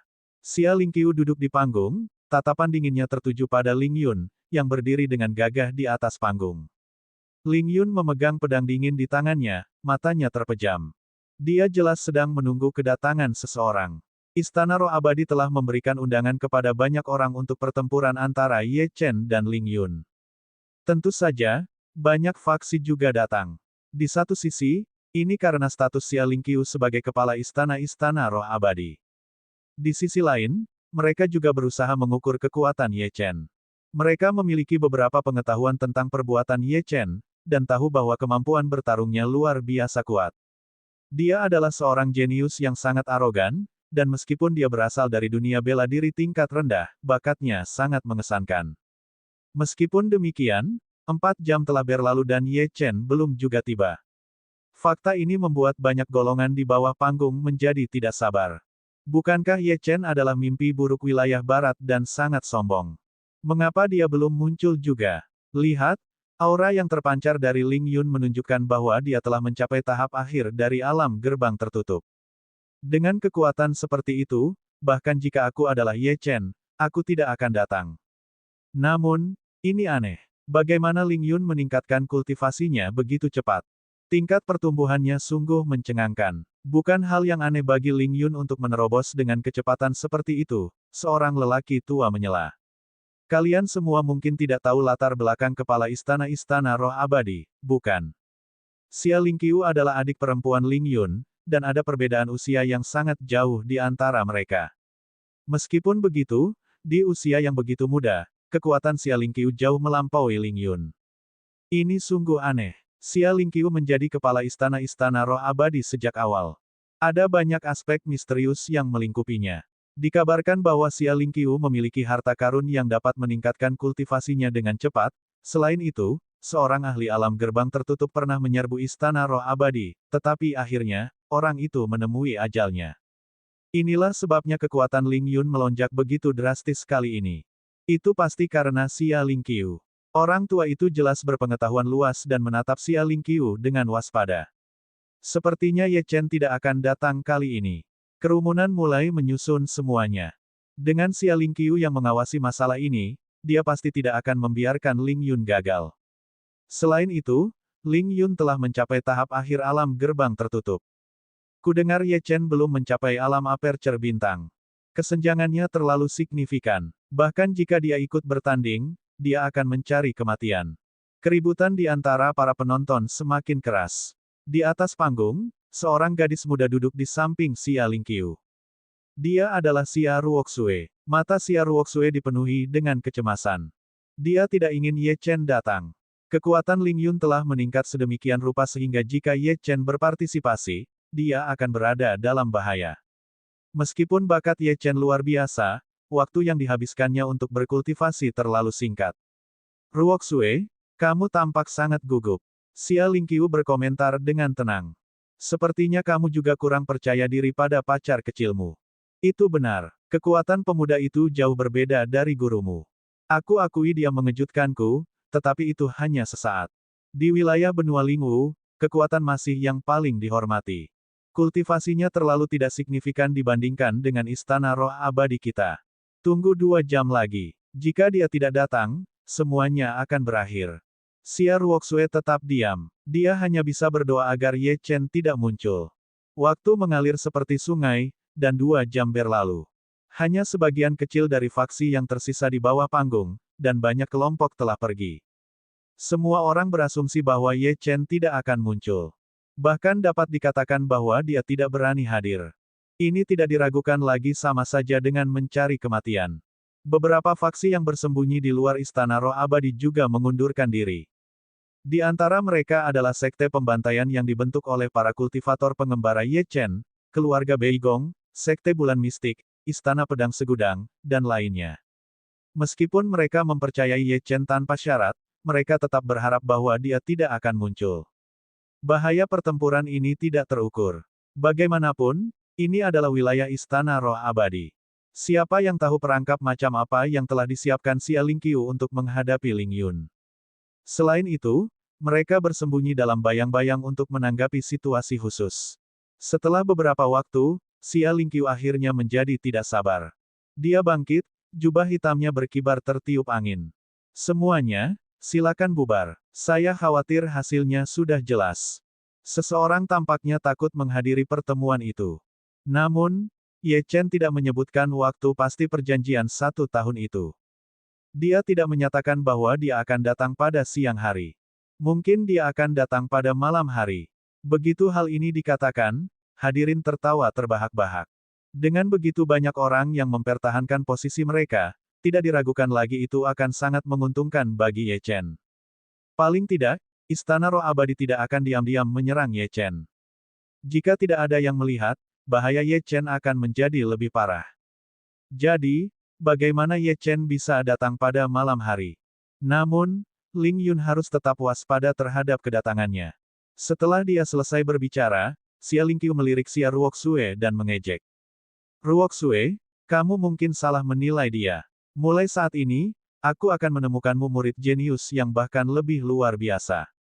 Aku mengerti kamu tidak menyukai para jenius benua Lingwu, jadi aku akan membawamu ke kerajaan surgawi. Ketika saat itu tiba, kamu akan menyadari bahwa Ye Chen tidak istimewa. Kerumunan akhirnya bubar. Ling Yun, yang berdiri di atas panggung, juga membuka matanya yang dingin dan mengamati sekelilingnya. Dia tersenyum dingin. Ye Chen, kamu tidak istimewa. Tampaknya hari ini kamu baru memahami kebenaran bahwa kamu adalah seekor semut. Sangat disayangkan bahwa aku bertaruh dengan seorang pengecut dengan mengorbankan nyawa dan kultivasiku. Tidak masuk akal, malam semakin dekat. Malam itu menyerupai binatang buas yang tertidur yang perlahan-lahan terbangun. Cahaya bulan sedikit merah tua. Istana Roh Abadi tampak agak sunyi. Itu kosong. Sebuah kapal terbang dengan lembut turun di tepi daratan, dan seorang pemuda melangkah keluar. Sepertinya aku masih terlambat, pemuda itu mengerutkan kening dan berkata.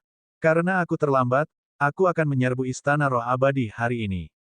Ye Chen tidak bisa menahan kegembiraannya saat memikirkan reuni dengan Xia Ruoxue dan Ji Siqing. Dia selalu mengingat ejekan dan penghinaan Ling Yun. Dengan setiap langkah yang diambilnya, bunga teratai hitam mekar di tanah. Saya mengerti Anda tidak menyukai para jenius benua Lingwu, jadi saya akan membawa Anda ke kerajaan surgawi. Ketika saat itu tiba, Anda akan menyadari bahwa Ye Chen bukanlah orang yang istimewa. Kerumunan akhirnya bubar. Ling Yun, yang berdiri di atas panggung, juga membuka matanya yang dingin dan mengamati sekelilingnya.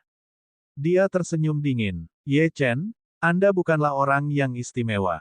Tampaknya hari ini Anda baru memahami kebenaran bahwa Anda adalah seekor semut. Sangat disayangkan bahwa saya bertaruh dengan seorang pengecut dengan mengorbankan hidup dan kultivasi saya. Tidak masuk akal, malam semakin dekat. Malam itu menyerupai binatang buas yang tertidur yang perlahan-lahan terbangun. Cahaya bulan sedikit merah tua. Istana roh abadi tampak agak sunyi.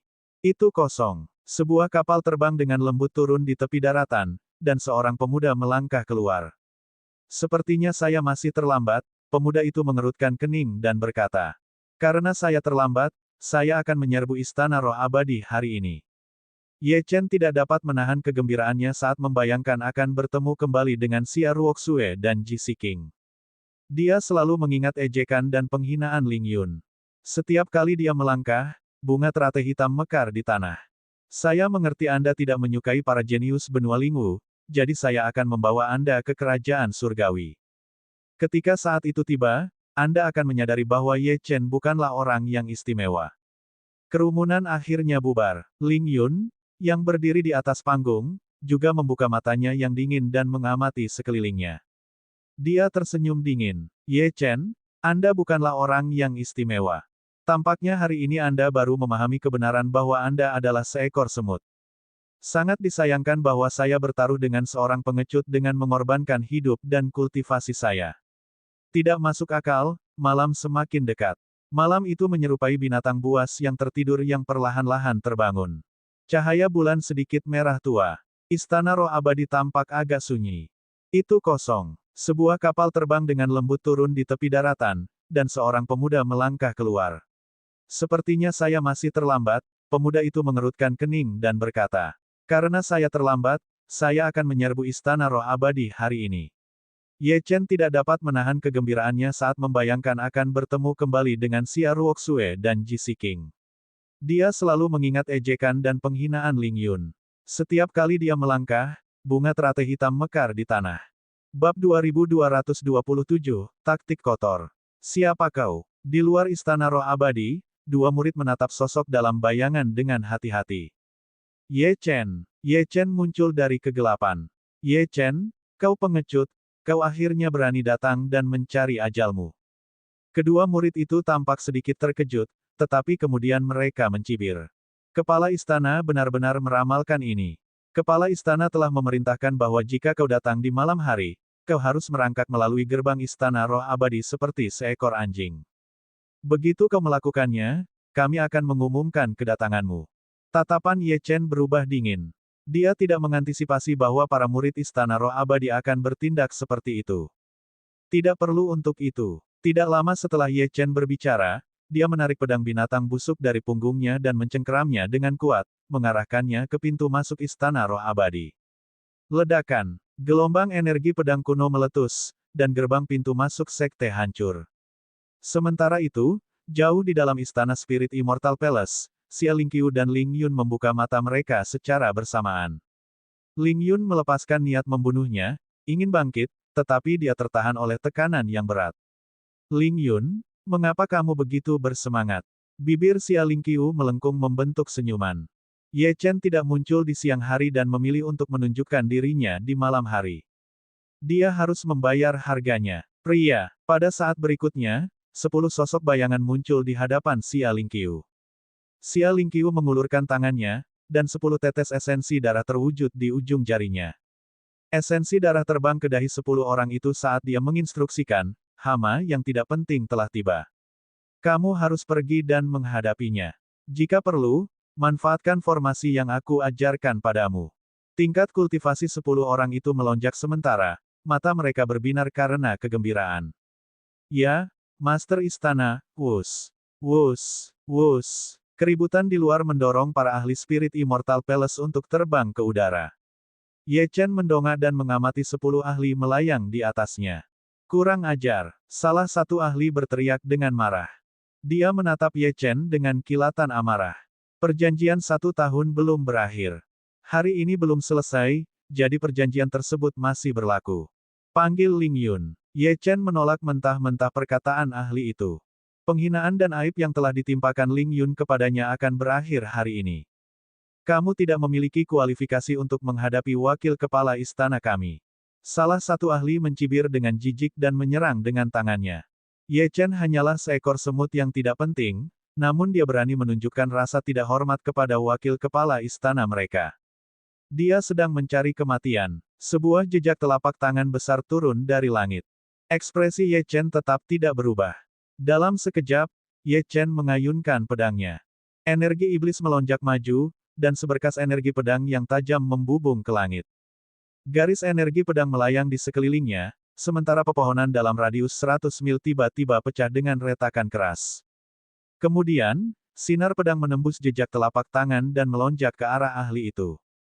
Ledakan, puci, ahli itu batuk darah, dan luka mengerikan muncul di dadanya, memancarkan energi iblis hitam.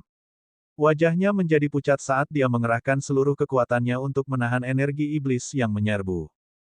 Penatua Chen. Para ahli yang tersisa dari Istana Roh Abadi berkumpul di sekitar Penatua Chen.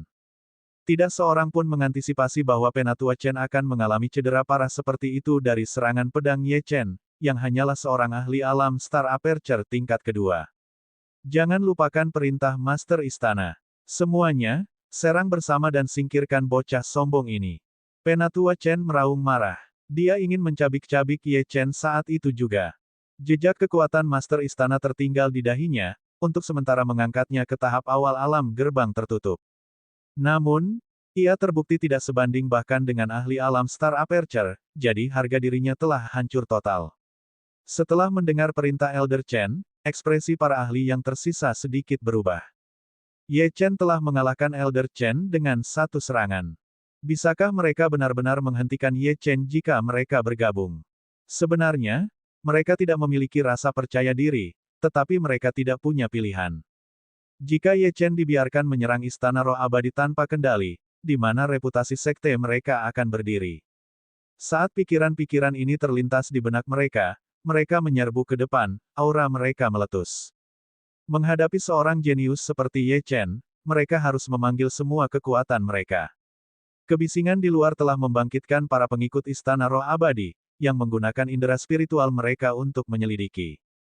Setelah melihat sosok Ye Chen, ekspresi aneh muncul di wajah mereka. Seluruh Istana Roh Abadi menyadari perjanjian 1 tahun Ye Chen dan Ling Yun. Di mata mereka, itu hanya lelucon. Mereka tidak percaya bahwa Ye Chen berani datang. Kesenjangan kultivasi antara dia dan Ling Yun sangat besar. Bahkan jika Ye Chen telah maju ke tingkat kedua alam Star Aperture, dan bahkan jika dia bisa bertarung di atas levelnya, lalu kenapa? Bagaimana mungkin Ye Chen bisa dibandingkan dengan teror dari ahli alam Sealet Gate tahap akhir? Beberapa murid mengagumi keberanian Ye Chen saat datang, sementara yang lain menganggapnya bodoh. Mengetahui bahwa seekor harimau mengintai di atas gunung, dia mendekati binatang buas itu dan merayu kematian.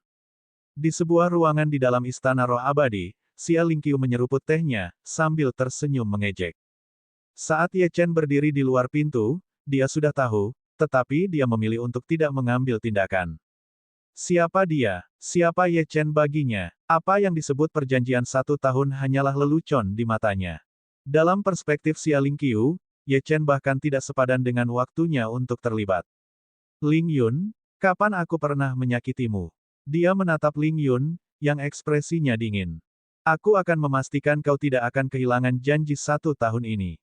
Kau tidak perlu khawatir. 10 orang di luar sana memiliki sebagian dari kekuatan esensi darahku. Aku akan menggunakannya untuk menguras habis tenaga anak itu.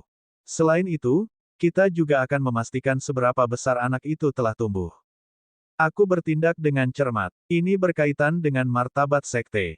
Kegagalan bukanlah pilihan. Setelah mendengar kata-kata Xia Lingqiu, Ling Yun memilih untuk menutup matanya. Di luar Istana Roh Abadi, Ye Chen maju ke arah 9 ahli. Esensi pedang Feng Qing yang terpancar dari tubuhnya, memenuhi seluruh langit. Tebasan, Ye Chen memegang pedang dengan kuat dan menyerang langsung ke seorang ahli. Dalam sekejap, dia melepaskan tebasan yang kuat. Sinar pedang itu meletus dengan cahaya yang menyilaukan dan niat pedang yang dingin.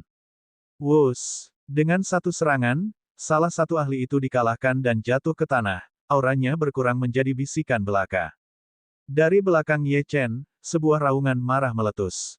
Seorang ahli menghunus pedang dan menerjangnya dari belakang. Bibir Ye Chen melengkung menjadi senyum dingin. Dia memiringkan tubuhnya untuk menghindari serangan pedang itu. Kemudian, dia berputar dan melancarkan pukulan yang kuat. Bang! Pukulan itu mengenai dada orang lain, menyebabkannya ambruk, dan tulang rusuk yang tak terhitung jumlahnya patah. Darah menyembur dari dadanya dan dia terlempar. Aku hanya menginginkan nyawa Ling Yun. Jika kau menghalangiku, kau hanya akan membuang nyawamu sendiri. Kaca, bunga-bunga, rumput, dan pohon-pohon di tanah menjadi terlapisi lapisan es. Kepingan salju menari-nari di udara, jernih dan murni. Di sekitar Ye Chen, es menyebar dengan cepat, membungkus pedang binatang busuk dalam lapisan es. Dan pepohonan di tanah diselimuti lapisan es. Kepingan salju menari-nari di udara, jernih dan murni. Di sekeliling Ye Chen, es menyebar dengan cepat, menyelimuti pedang binatang busuk dalam lapisan es. Dan pepohonan di tanah diselimuti lapisan es. Kepingan salju menari-nari di udara, jernih dan murni. Di sekeliling Ye Chen, es menyebar dengan cepat, menyelimuti pedang binatang busuk dalam lapisan es. Tanda tanya. Bab 2228, apakah kau masih bersembunyi? Para ahli alam gerbang tertutup yang berusaha mendekati Ye Chen tiba-tiba berubah menjadi patung es. Bentuk tubuh mereka yang beku berdiri kaku, menyerupai patung tak bernyawa. Ekspresi tetua Chen berubah drastis. Seberapa kuatkah Ye Chen? Tanda seru. Tatapan mata Ye Chen dipenuhi dengan dingin. Karena orang-orang ini telah memilih untuk menghalanginya, tidak ada alasan untuk menunjukkan kesopanan kepada mereka. Dengan gerakan cepat, dia melepaskan sinar pedang. Ye Chen melambaikan tangannya, dan sinar pedang yang cemerlang melonjak maju. Kaca, ledakan, patung-patung es hancur, dan para ahli terhuyung-huyung, menyemburkan darah. Lapisan es menempel di tubuh mereka, bukti kekalahan mereka. Wajah mereka memar dan bengkak, kulit mereka pucat dan terkuras kekuatan. Beberapa ahli mengalami luka parah, hanya memancarkan aura kehidupan yang samar. Hanya butuh satu serangan pedang untuk mengalahkan para ahli ini, yang kekuatannya telah meningkat sementara. Bibir Penatua Chen melengkung membentuk senyum pahit. Sekarang dia mengerti kenyataan pahit itu. Mereka bukan tandingan Ye Chen. Jika mereka ingin menantang Ye Chen, mereka harus memanggil kekuatan yang lebih besar. Tatapan mata Ye Chen yang dingin tetap tanpa emosi saat dia melangkah masuk ke Istana Roh Abadi. Saat masuk, dia bertemu dengan sekelompok murid yang berbaris di hadapannya, memegang bilah tajam, pisau pendek, dan cambuk panjang. Orang-orang ini adalah murid Istana Roh Abadi. Dengan istana yang dalam bahaya, mereka merasa harus mengambil sikap. Bibir Ye Chen melengkung jijik saat melihat murid-murid ini. Sekelompok orang tak berguna itu percaya mereka bisa menghentikan kemajuannya. Aura dingin berkumpul dengan mengancam di udara. Para murid mundur bersama-sama. Beberapa tidak bisa lagi memegang senjata mereka, kaki mereka gemetar, dan keringat bercucuran di dahi mereka. Enyahlah! Ye Chen berteriak, suaranya dipenuhi amarah. Perintah itu dipenuhi dengan kehadiran yang menakutkan. Puci! Para murid di depan batuk darah dan pingsan, nasibnya tidak pasti. Ye Chen merasa tidak perlu lagi berhadapan dengan para murid ini. Di level mereka, jumlah mereka tidak terlalu berarti. Ada apa? Apakah tidak ada orang lain di Istana Roh Abadi? Apakah kalian ingin para murid ini binasa? Ye Chen mencengkeram pedang binatang busuk dengan erat, mengarahkannya ke para murid. Niat membunuh yang mengerikan mencengkeram hati para murid. Setiap murid Istana Roh Abadi merasakan aura kematian yang kuat. Jika mereka berani maju, mereka pasti akan menemui akhir yang mengerikan. Meskipun tetua Chen terluka, dia berhasil mendekati rekan-rekannya. Semuanya, dengarkan. Bentuk formasi raungan naga 7 iblis. Dengan kata-kata itu, para murid tampaknya menemukan tekad mereka, mengelilingi Ye Chen. Posisi mereka disengaja, mencerminkan tatanan kosmik. Formasi raungan naga 7 iblis adalah formasi pembunuh legendaris dari Istana Roh Abadi, dan memiliki kekuatan yang sangat besar. Bahkan seorang ahli tingkat menengah dari alam gerbang tertutup mungkin akan mati di dalamnya jika mereka tidak berhati-hati. Saat para murid mengaktifkan formasi raungan naga tujuh iblis, Ye Chen berdiri tak bergerak, seolah-olah mengizinkan tindakan mereka tanpa rasa khawatir. Terlepas dari formasi tersebut, Ye Chen memendam keyakinan yang tak tergoyahkan. Raungan. Ye Chen ditelan oleh formasi raungan naga tujuh iblis. Di atasnya, 7 naga raksasa berputar-putar dengan mengancam. Bumi bergetar, dan gunung-gunung berguncang. Tekanan yang luar biasa mengembun. Ledakan. Langit malam menjadi gelap gulita, diselimuti awan gelap, disertai kilatan petir. Tetes, tetes, tetes, tetes. Darah menetes ke tanah, memercik ke jubah Ye Chen. Mata tetua Chen berbinar dengan tekad yang dingin. Formasi raungan naga tujuh iblis tidak hanya mengandalkan kekuatan kasar tetapi juga pada 7 emosi dan 6 keinginan seorang kultivator. 7 iblis melambangkan 7 dosa mematikan, yang mewakili aspek tergelap dari umat manusia. Mereka bisa tanpa sengaja mengganggu pikiran musuh. 7 naga itu berhubungan dengan 7 dosa mematikan yaitu kesombongan, iri hati, amarah, kemalasan, keserakahan, dan kerakusan. Elemen tergelap di dalam hati mereka diproyeksikan dari tubuh 7 naga itu. Ye Chen, bahkan jika kau kuat, kesombonganmu akan membawamu pada kehancuranmu. Aku akan memastikan kau menemui ajalmu di sini hari ini. Saat Penatua Chen mengakhiri pernyataannya, dia tertawa terbahak-bahak, membayangkan saat Ye Chen akan jatuh. Namun, pemandangan Ye Chen yang tersenyum pada formasi Seven Demons Dragon Roar membuat Penatua Chen merasa takut. Ye Chen tidak menjawab, tetapi pemandangan berikutnya hampir membuat mata Penatua Chen melotot karena tidak percaya. Ye Chen memancarkan aura iblis yang luar biasa. Seluruh formasi itu dipenuhi dengan energi iblis yang menakutkan. Ye Chen maju selangkah, memanggil teratai hitam. Di matanya, perbedaan antara yang baik dan yang jahat tidak ada artinya. Konsep iblis hanyalah lelucon. Apakah sesuatu dianggap baik atau buruk ditentukan sepenuhnya oleh hatinya. 7 naga raksasa, yang sebelumnya meraung dengan ganas, tiba-tiba goyah karena ketakutan saat Ye Chen melepaskan energi iblisnya. Di masa lalu, ketika Ye Chen berubah menjadi iblis, dia telah memanifestasikan fenomena yang mengguncang langit dan bumi, mendapatkan penghormatan dari iblis yang tak terhitung jumlahnya. Apa yang disebut 7 dosa mematikan adalah hal-hal sepele dibandingkan dengan kekuatannya. Ledakan, ledakan, ledakan, energi iblis menyatu, dengan cepat naik ke langit, menyelimuti 7 naga raksasa. Tidak baik. Tiba-tiba, ekspresi para pengikut Istana Roh Abadi berubah secara dramatis. Mereka merasakan kekuatan di dalam tubuh mereka disedot. Energi melonjak ke dalam tubuh Ye Chen. 7 naga raksasa adalah manifestasi dari kekuatan dari pusat kekuatan Istana Roh Abadi. Naga-naga ini terkait erat dengan pencipta mereka, naik dan turun secara serempak. Ekspresi Penatua Chen menjadi gelap, dia tidak pernah mengantisipasi bahwa dia tanpa sengaja akan memberi Ye Chen keuntungan yang tidak diperolehnya. Hancurkan! Ye Chen meraung. Energi iblis melonjak liar, menyempitkan formasi. Kaca, kaca, retakan mulai terbentuk dalam formasi. Ledakan. Dengan suara gemuruh yang bergema di langit, formasi 7 naga iblis raungan hancur dalam sekejap. Para kultivator Istana Roh Abadi tidak siap, dan energi iblis melonjak ke dalam tubuh mereka, menimbulkan jeritan ketakutan. Semuanya mundur, sebelum Penatua Chen bisa menyelesaikan perintahnya, sosok hantu Ye Chen muncul di sampingnya. Pedang binatang busuk menekan lehernya. Dalam sekejap, sebilah cahaya memotong kepalanya, darah menyembur keluar. Karena Penatua Chen telah memutuskan untuk melenyapkannya, Ye Chen tidak akan menunjukkan belas kasihan padanya. Para kultivator Istana Roh Abadi melarikan diri dengan panik, tidak dapat memenuhi tatapan Ye Chen. Seolah-olah mereka menghadapi mata iblis, yang mampu menyeret mereka ke jurang dengan satu tatapan. Ye Chen tidak tertarik mengejar murid-murid yang tersisa. Dia berdiri tegak di tanah, menatap istana megah di hadapannya. Ling Yun, apakah kamu masih bersembunyi? Keluarlah. Raungan menggelegar mengguncang seluruh istana. Bab 2229, Gangguan Luar. Di dalam ruangan, Ling Yun mengerutkan alisnya erat-erat, sedikit kemarahan melintas di matanya. Xia Lingqiu, yang duduk di sampingnya, mempertahankan ekspresi tenang, seolah-olah dia telah mengantisipasi hasil ini. Ling Yun, tampaknya aku telah meremehkan pemuda itu, katanya perlahan sambil berdiri. Pemuda itu menghancurkan formasi begitu cepat, yang menunjukkan bahwa kekuatannya melebihi alam gerbang tertutup tingkat kelima. Meskipun dia hanya seorang ahli alam aperture bintang tingkat kedua, dia memiliki kekuatan ahli alam gerbang tertutup tingkat kelima.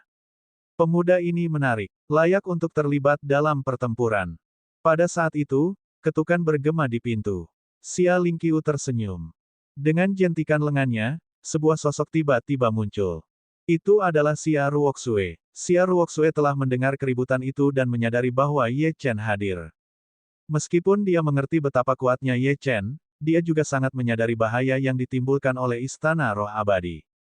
Xia Lingqiu dan batu misterius itu memiliki kekuatan yang mengerikan. Jika Ye Chen datang saat ini, dia pasti akan mencari kematian. Xia Lingqiu kembali ke tempat duduknya dan sedikit melepaskan auranya. Ruoxue, muridku tersayang. Apa yang membawamu ke sini pada jam segini? Mungkinkah kamu di sini untuk merayakan kepulangan gurumu yang lebih awal? Ling Yun, muridmu cukup pengertian. Xia Ruoxue menggigit bibir merahnya dan memohon, Kepala Istana, Guru, aku mohon, tolong ampuni nyawa Ye Chen. Air mata berkilauan di mata Xia Ruoxue saat dia mengajukan permintaannya yang tulus. Pada saat ini, Ling Yun jelas bukan seseorang yang bisa dikalahkan Ye Chen. Jika dia tidak memohon belas kasihan, Ling Yun mungkin benar-benar membunuh Ye Chen. Mengampuni nyawanya. Karena Ye Chen berani datang ke sini, dia harus siap menghadapi kematian. Ling Yun menyipitkan matanya, ekspresi kejam melintas di wajahnya. Dia telah memberi Ye Chen banyak kesempatan. Dia bahkan telah menyelamatkan nyawanya karena pengaruh murid-muridnya. Adalah hal yang wajar jika dia tidak tahu bagaimana menunjukkan rasa terima kasih, tetapi dia berani datang ke Istana Roh Abadi. Hatinya dipenuhi dengan keinginan lama untuk membalas dendam. Yang terpenting, dia telah membayar harga untuk peningkatan kekuatannya. Bahkan jika dia menerima kesempatan luar biasa di masa depan, mustahil bagi kultivasinya untuk maju lebih jauh. Semua ini karena Ye Chen. Guru, selama Anda menyelamatkan nyawa Ye Chen, saya bersedia untuk tidak pernah melihatnya lagi. Wajah Xia Ruoxue memucat saat dia berdiri di sana, tubuhnya sedikit condong. Pikiran untuk tidak pernah melihat Ye Chen lagi terasa seolah-olah langit runtuh di sekelilingnya. Baiklah, aku tentu akan menyelamatkan nyawa Ye Chen ketika saatnya tiba. Begitu Ling Yun selesai berbicara, senyum tipis muncul di wajahnya. Namun, apakah benar-benar mungkin baginya untuk membiarkan Ye Chen pergi? Namun, dia tidak akan membiarkan Ye Chen mati begitu saja. Dia bermaksud untuk memotong anggota tubuh Ye Chen dan melumpuhkan dantiannya. Dia akan membuat Ye Chen menanggung penderitaan abadi. Rasa sakit seperti itu akan jauh lebih hebat daripada sekadar membunuhnya. Ini adalah keinginannya yang sebenarnya. Jika Xia Ruoxue membatalkan permohonannya, itu tidak akan menjadi kerugian besar.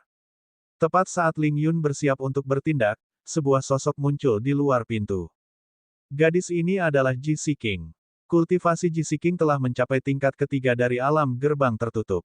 Tanpa Ling Yun menahannya, kecepatan terobosannya sangat cepat, yang memang sangat aneh. Kemunculannya yang tiba-tiba membuat Ling Yun marah. Pada hari dia muncul dari pengasingan, dia tidak menerima pengakuan apapun karena Ji Siking. Selain itu, karena kata-kata Xia Lingqiu, dia tidak bisa lagi mengatur murid ini. Semua masalah kultivasi Ji Siking ditangani langsung oleh Xia Lingqiu. Status dan perlakuan ini jauh melampaui miliknya. Pada saat itu, Ling Yun merasakan gelombang kemarahan yang diarahkan pada Ji Siking. Ji Siking memancarkan aura terobosan. Matanya mengamati ruangan, lalu dia mengeluarkan sebilah pedang. Dengan sedikit tenaga, pedang itu langsung menancap ke tanah, dan aura pedang yang kuat menyebar keluar.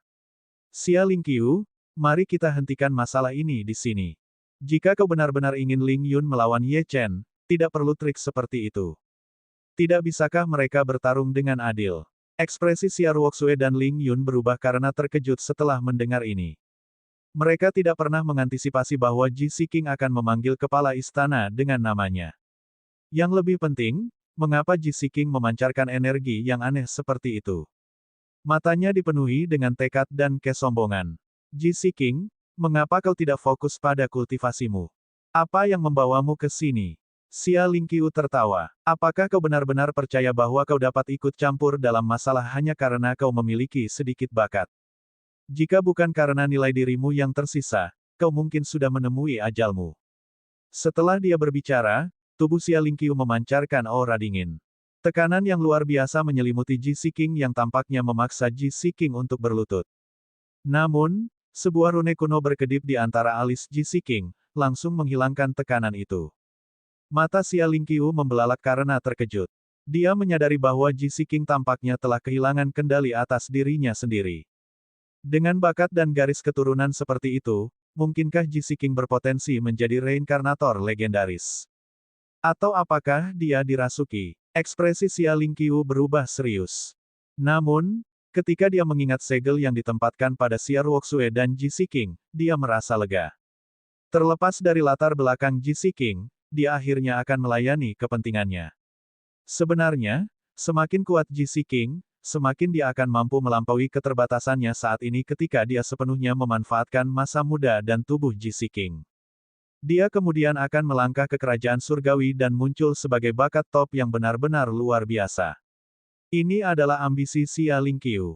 Xia Lingqiu, bagaimana situasi dengan kedua pria tua di luar sana? Ji Siking bertanya. Ini adalah konflik antara Istana Roh Abadi dan Ye Chen. Sepertinya tidak pantas bagimu untuk melibatkan mereka. Xia Lingqiu tercengang sekali lagi. Dia tidak menyangka kesadaran Ji Siking begitu mendalam. Dia bahkan mendeteksi keberadaan dua orang yang mengintai dalam bayang-bayang. Xia Lingqiu mendapatkan kembali ketenangannya dan bertepuk tangan. Seketika, dua tetua dengan aura yang tangguh muncul di luar pintu. Energi yang terpancar dari kedua orang ini tidak terkait dengan Istana Roh Abadi, dan mereka memancarkan perasaan yang luar biasa. Xia Lingqiu, apakah kamu tidak percaya bahwa kamu telah melewati batas? Ji Siking menatap dingin ke arah kedua sosok itu. Karena satu orang, kamu berkolusi dengan aula jiwa. Mendengar ini, mata Xia Ruoxue membelalak kaget. Apakah aula jiwa tidak berseteru dengan Istana Roh Abadi? Mengapa dua tetua dari aula jiwa hadir? Xia Ruoxue tidak hanya tercengang, tetapi bahkan Ling Yun pun terkejut. Dia menoleh ke Xia Lingqiu. Kepala istana, ini adalah konflik antara Ye Chen dan aku. Mengapa orang-orang dari aula jiwa ikut campur? Xia Lingqiu meregangkan tubuh dengan malas dan memutar cangkir teh di tangannya. Tidak ada musuh abadi di dunia ini, jawabnya acuh tak acuh. Aku mungkin tidak menyukai aula jiwa, tetapi persyaratan yang diajukan oleh kepala aula mereka terlalu menggoda. Aula jiwa menginginkan nyawa Ye Chen. Kalau begitu, mengapa tidak membiarkan mereka mengurus Ye Chen? Jika Ye Chen kalah, dia hanya bisa menyalahkan dirinya sendiri karena tidak memiliki kemampuan untuk membuatmu bertarung. Jika dia menang, itu berarti Ye Chen benar-benar luar biasa. Sebelum kau melawannya, bukanlah strategi yang buruk untuk membuang-buang waktu anak ini. Kepala istana, kekuatanku cukup untuk melawan semut yang tidak penting itu. Aula jiwa tidak perlu campur tangan. Kemarahan Ling Yun terlihat jelas saat dia merasa malu. Kumohon, Pak, sebelum dia bisa menyelesaikan pernyataannya, sebuah teknik telapak tangan tak kasat mata turun dan menghantam wajah Ling Yun dengan kuat. Kemudian, sebuah suara dingin perlahan bergema di udara. Aku sudah menjelaskannya dengan jelas. Istana Roh Abadi hanya bisa menang. Aku tidak akan memberi Ye Chen kesempatan apapun. Selain itu, tidak seorang pun berhak menentang perintahku. Ji Siking tunduk pada aturan ini, begitu juga kamu, Ling Yun. Apakah kau tidak percaya bahwa kau telah melewati batas? Ji Siking melemparkan tatapan dingin pada kedua sosok itu. Karena satu orang, kau berkolusi dengan Hall of Souls. Mendengar ini, mata Xia Ruoxue membelalak kaget. Apakah Hall of Souls tidak berseteru dengan Istana Roh Abadi? Mengapa kedua tetua dari Hall of Souls hadir? Xia Ruoxue tidak hanya tercengang, tetapi bahkan Ling Yun pun terkejut. Dia menoleh ke Xia Lingqiu. Kepala istana, ini adalah konflik antara Ye Chen dan aku. Mengapa orang-orang dari Hall of Souls campur tangan? Xia Lingqiu meregangkan tubuh dengan malas dan memutar cangkir teh di tangannya. Tidak ada musuh abadi di dunia ini, jawabnya acuh tak acuh. Aku mungkin tidak menyukai Hall of Souls, tetapi kondisi yang diajukan oleh kepala aula mereka terlalu menggoda. Hall of Souls menginginkan nyawa Ye Chen. Kalau begitu, mengapa tidak membiarkan mereka mengurus Ye Chen? Jika Ye Chen kalah, dia hanya bisa menyalahkan dirinya sendiri karena tidak memiliki kemampuan untuk membuatmu bertarung. Jika dia menang, itu berarti Ye Chen benar-benar luar biasa. Sebelum kamu melawannya, tidak akan menjadi strategi yang buruk untuk membuang-buang waktu anak ini. Kepala istana, kekuatanku cukup untuk melawan semut yang tidak penting itu.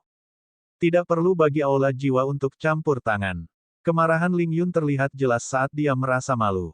Kumohon, Pak, sebelum dia bisa menyelesaikan pernyataannya, teknik telapak tangan yang tak terlihat turun dan menghantam wajah Ling Yun dengan kuat. Kemudian, suara dingin perlahan bergema di udara. Aku sudah menjelaskan diriku dengan jelas. Istana Roh Abadi hanya bisa menang. Aku tidak akan memberi Ye Chen kesempatan apapun. Selain itu, tidak ada yang memiliki hak untuk menentang perintahku. Ji Siking tunduk pada aturan ini, dan begitu juga kamu, Ling Yun. Apakah kau tidak percaya bahwa kau telah melewati batas? Ji Siking melemparkan tatapan dingin pada kedua sosok itu. Karena satu orang, kau berkolusi dengan Hall of Souls. Mendengar ini, mata Xia Ruoxue membelalak kaget. Apakah Hall of Souls tidak berseteru dengan Istana Roh Abadi? Mengapa kedua tetua dari Hall of Souls hadir? Xia Ruoxue tidak hanya tercengang, tetapi bahkan Ling Yun pun terkejut. Dia menoleh ke Xia Lingqiu. Kepala istana, ini adalah konflik antara Ye Chen dan aku. Mengapa orang-orang dari Hall of Souls campur tangan? Xia Lingqiu meregangkan tubuh dengan malas dan memutar cangkir teh di tangannya. Tidak ada musuh abadi di dunia ini, jawabnya acuh tak acuh. Aku mungkin tidak menyukai Hall of Souls, tetapi kondisi yang diajukan oleh kepala aula mereka terlalu menggoda. Hall of Souls menginginkan nyawa Ye Chen. Kalau begitu, mengapa tidak membiarkan mereka mengurus Ye Chen? Jika Ye Chen kalah, dia hanya bisa menyalahkan dirinya sendiri karena tidak memiliki kemampuan untuk membuatmu bertarung. Jika dia menang, itu berarti Ye Chen benar-benar luar biasa. Sebelum kamu melawannya, tidak akan menjadi strategi yang buruk untuk membuang-buang waktu anak ini. Kepala istana, kekuatanku cukup untuk melawan semut yang tidak penting itu. Tidak perlu bagi aula jiwa untuk campur tangan. Kemarahan Ling Yun terlihat jelas saat dia merasa malu. Kumohon, Pak, sebelum dia bisa menyelesaikan pernyataannya, teknik telapak tangan yang tak terlihat turun dan menghantam wajah Ling Yun dengan kuat. Kemudian, suara dingin perlahan bergema di udara. Aku sudah menjelaskan diriku dengan jelas. Istana Roh Abadi hanya bisa menang. Aku tidak akan memberi Ye Chen kesempatan apapun. Selain itu, tidak ada yang memiliki hak untuk menentang perintahku. Ji Siking tunduk pada aturan ini, dan begitu juga kamu, Ling Yun. Kemarahan Ling Yun terlihat jelas saat dia merasa malu. Tolong, Pak, sebelum dia bisa menyelesaikan pernyataannya, sebuah teknik telapak tangan tak terlihat turun dan menghantam wajah Ling Yun dengan kuat. Kemudian, sebuah suara dingin perlahan bergema di udara. Aku sudah menjelaskannya dengan jelas. Istana Roh Abadi hanya bisa menang. Aku tidak akan memberi Ye Chen kesempatan apapun. Selain itu, tidak seorang pun memiliki hak untuk menentang perintahku. Ji Siking tunduk pada aturan ini, begitu juga kamu, Ling Yun. Kemarahan Ling Yun terlihat jelas saat dia merasa malu. Tolong, Pak, sebelum dia bisa menyelesaikan pernyataannya, sebuah teknik telapak tangan tak terlihat turun dan menghantam wajah Ling Yun dengan kuat. Kemudian, sebuah suara dingin perlahan bergema di udara. Aku sudah menjelaskannya dengan jelas. Istana Roh Abadi hanya bisa menang. Aku tidak akan memberi Ye Chen kesempatan apapun. Selain itu, tidak seorang pun memiliki hak untuk menentang perintahku. Ji Siking tunduk pada aturan ini, begitu juga kamu, Ling Yun. Bab 2230, Tetua Langit dan Bumi. Di dalam istana, suasananya sangat tegang. Sebagai kepala istana dari Istana Kekaisaran Roh Abadi, Xia Lingqiu secara alami memiliki wewenang untuk memerintah semua orang di sekte tersebut. Dia selalu sangat sombong sepanjang hidupnya, dan dia tidak pernah salah perhitungan. Bakatnya benar-benar menantang surga di seluruh benua Lingwu. Pada usia 18 tahun, dia secara kebetulan memperoleh salah satu warisan paling misterius di benua Lingwu. Warisan ini memungkinkannya untuk mengolah teknik kultivasi tertinggi. Tentu saja, biaya untuk meningkatkan kekuatan seseorang sangat besar. Namun, Xia Lingqiu tidak menyesal. Dia naik selangkah demi selangkah, hanya mengandalkan kekuatannya sendiri, dan Istana Roh Abadi bangkit menjadi kekuatan terdepan di benua Lingwu. Hidupnya dipenuhi dengan misteri. Pada saat ini, dia mengerti bahwa perjanjian 1 tahun antara Ye Chen dan Ling Yun adalah batu loncatan pentingnya. Oleh karena itu, dia harus berhasil dengan segala cara. Ji Siqing, yang berdiri teguh di pintu, menunjukkan sikap dingin. Meskipun dia merasa tidak senang, dia mengerti betul bahwa kekuatannya saat ini tidak cukup untuk menantang Xia Lingqiu. Dia hanya ingin membujuk Xia Lingqiu. Namun, jelas bahwa wanita keras kepala dan galak ini tidak akan pernah bisa diyakinkan olehnya. Keadaan Ye Chen pasti akan menjadi lebih berbahaya. Dua ahli dari Hall of Souls adalah ahli alam gerbang tertutup tingkat ke-6. Jelas, kedua orang ini memiliki status penting di Hall of Souls. Kepala Aula Hall of Souls telah memutuskan untuk melenyapkan Ye Chen dengan cara apapun. Selain itu, ini adalah wilayah kekuasaan Xia Lingqiu, dan dia tidak akan pernah membiarkan Ye Chen menang. Terlepas dari betapa hebatnya Ye Chen, kemungkinan dia binasa hari ini tidak kurang dari 90%. Sayangnya, Ji Siqing menyadari bahwa dia ditakdirkan untuk tidak dapat menggagalkan hasil ini. Dia hanya bisa melakukan segalanya selangkah demi selangkah. Pada saat itu, kedua tetua dari Hall of Souls menangkupkan tangan mereka dan berbicara kepada Xia Lingqiu. Kepala Istana Xia, kami masih punya misi yang harus diselesaikan. Karena Ye Chen hadir, izinkan kami untuk membawanya pergi. Kepala istana kami hanya menginginkan kepala Ye Chen. Tubuhnya milik Istana Abadi Rohmu. Keduanya dikelilingi oleh aura hitam yang tidak menyenangkan, membuat mereka sangat menyeramkan dan aneh. Tentu saja, Xia Lingqiu menyesap teh dan menjawab dengan tenang. Itu aturannya. Namun, bisakah tetua langit dan bumi yang terkenal dari aula jiwa benar-benar menangkap kecil itu? Kau tidak perlu mengkhawatirkan kami, Ketua Istana Xia. Para tetua langit dan bumi mengejek dengan dingin. Tentu saja, ada alasan mengapa Ketua Aula mengirim kami ke sini. Kami yakin bahwa bocah nakal Ye Chen tidak akan bertahan lebih dari 3 gerakan. Dengan pernyataan itu, dua aliran energi hitam meletus. Bahaya mengancam. Ling Yun mengepalkan tangannya saat melihat kedua tetua itu pergi. Dia tidak pernah mengantisipasi bahwa usahanya untuk meningkatkan kekuatannya ke tingkat seperti itu akan sia-sia. Pada akhirnya, dia tidak akan menikmati kepuasan membunuh Ye Chen dan menyiksanya. Sebenarnya, jika dia tidak bisa mengalahkan Ye Chen dengan tangannya sendiri, hati Dao-nya akan terguncang. Ye Chen pasti akan binasa di tangan keduanya, dan semua usahanya akan menjadi sia-sia. Xia Ruoxue mengerutkan kening, menyadari bahwa dia tidak bisa mengubah keadaan saat ini. Dia mendekati Ji Siqing dan bertanya dengan lembut, "Siqing, apa yang harus kita lakukan selanjutnya?" Satu-satunya pilihan kita sekarang adalah menaruh kepercayaan kita pada Ye Chen, kata Ji Siqing setelah merenung sejenak. Dia telah mencapai terlalu banyak keajaiban. Saya harap kali ini tidak akan terkecuali. Di Istana Roh Abadi, Ye Chen akhirnya berhenti. Dua pria tua berdiri di hadapannya. Ye Chen menatap kedua sosok itu dengan ekspresi serius. Meskipun mereka menyembunyikan aura mereka, Ye Chen merasakan bahwa mereka tidak diragukan lagi adalah para ahli yang telah melampaui level kelima dari alam gerbang tertutup. Namun, yang membingungkan Ye Chen adalah bahwa aura kedua orang ini sangat familiar. Dia tidak perlu banyak berpikir untuk menyimpulkan bahwa mereka berasal dari aula jiwa. Jelas bahwa aula jiwa dan Istana Roh Abadi tidak bersahabat, jadi mengapa seseorang dari aula jiwa muncul di sini hari ini? Kapan para tetua aula jiwa menjadi anjing pemburu Istana Roh Abadi? Dia bertanya setelah beberapa saat ragu-ragu. Begitu dia mengucapkan ini, ekspresi para tetua langit dan bumi menjadi ganas.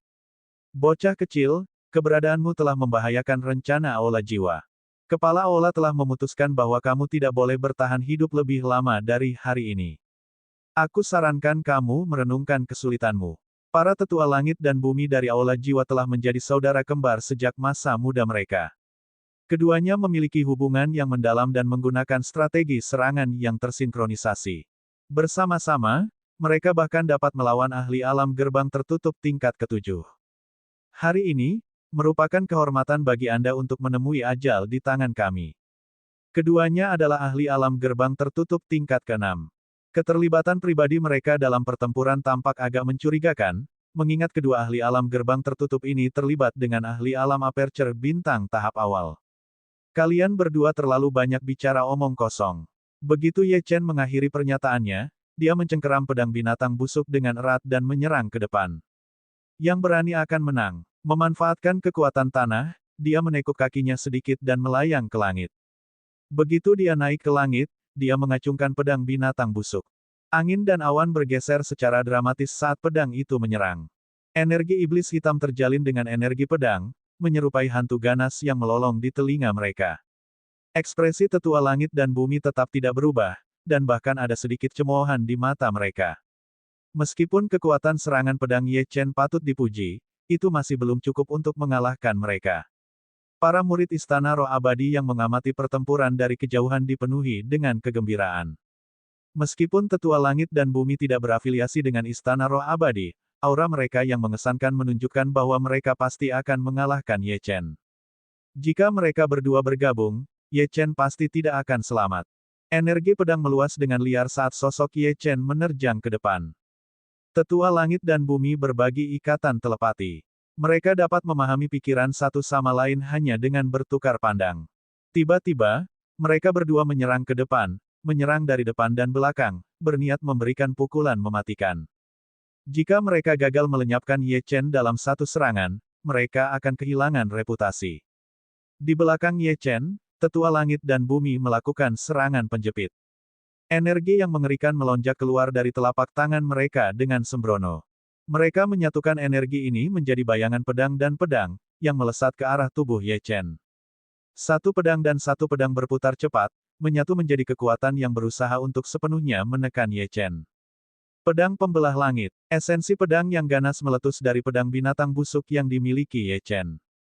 Namun, kekuatan pedang pembelah langit nyaris tidak menghalangi tetua langit dan bumi. Pedang itu hanya bisa menghentikan pedang dan pedang itu untuk sesaat. Namun, ini lebih dari cukup bagi Ye Chen. Memanfaatkan kesempatan ini, Ye Chen menghindari bayangan pedang dan langsung menyerang tetua bumi. Aura esensi pedang terpancar dari tubuh Ye Chen. Pedang binatang busuk memancarkan kecemerlangan yang menyilaukan.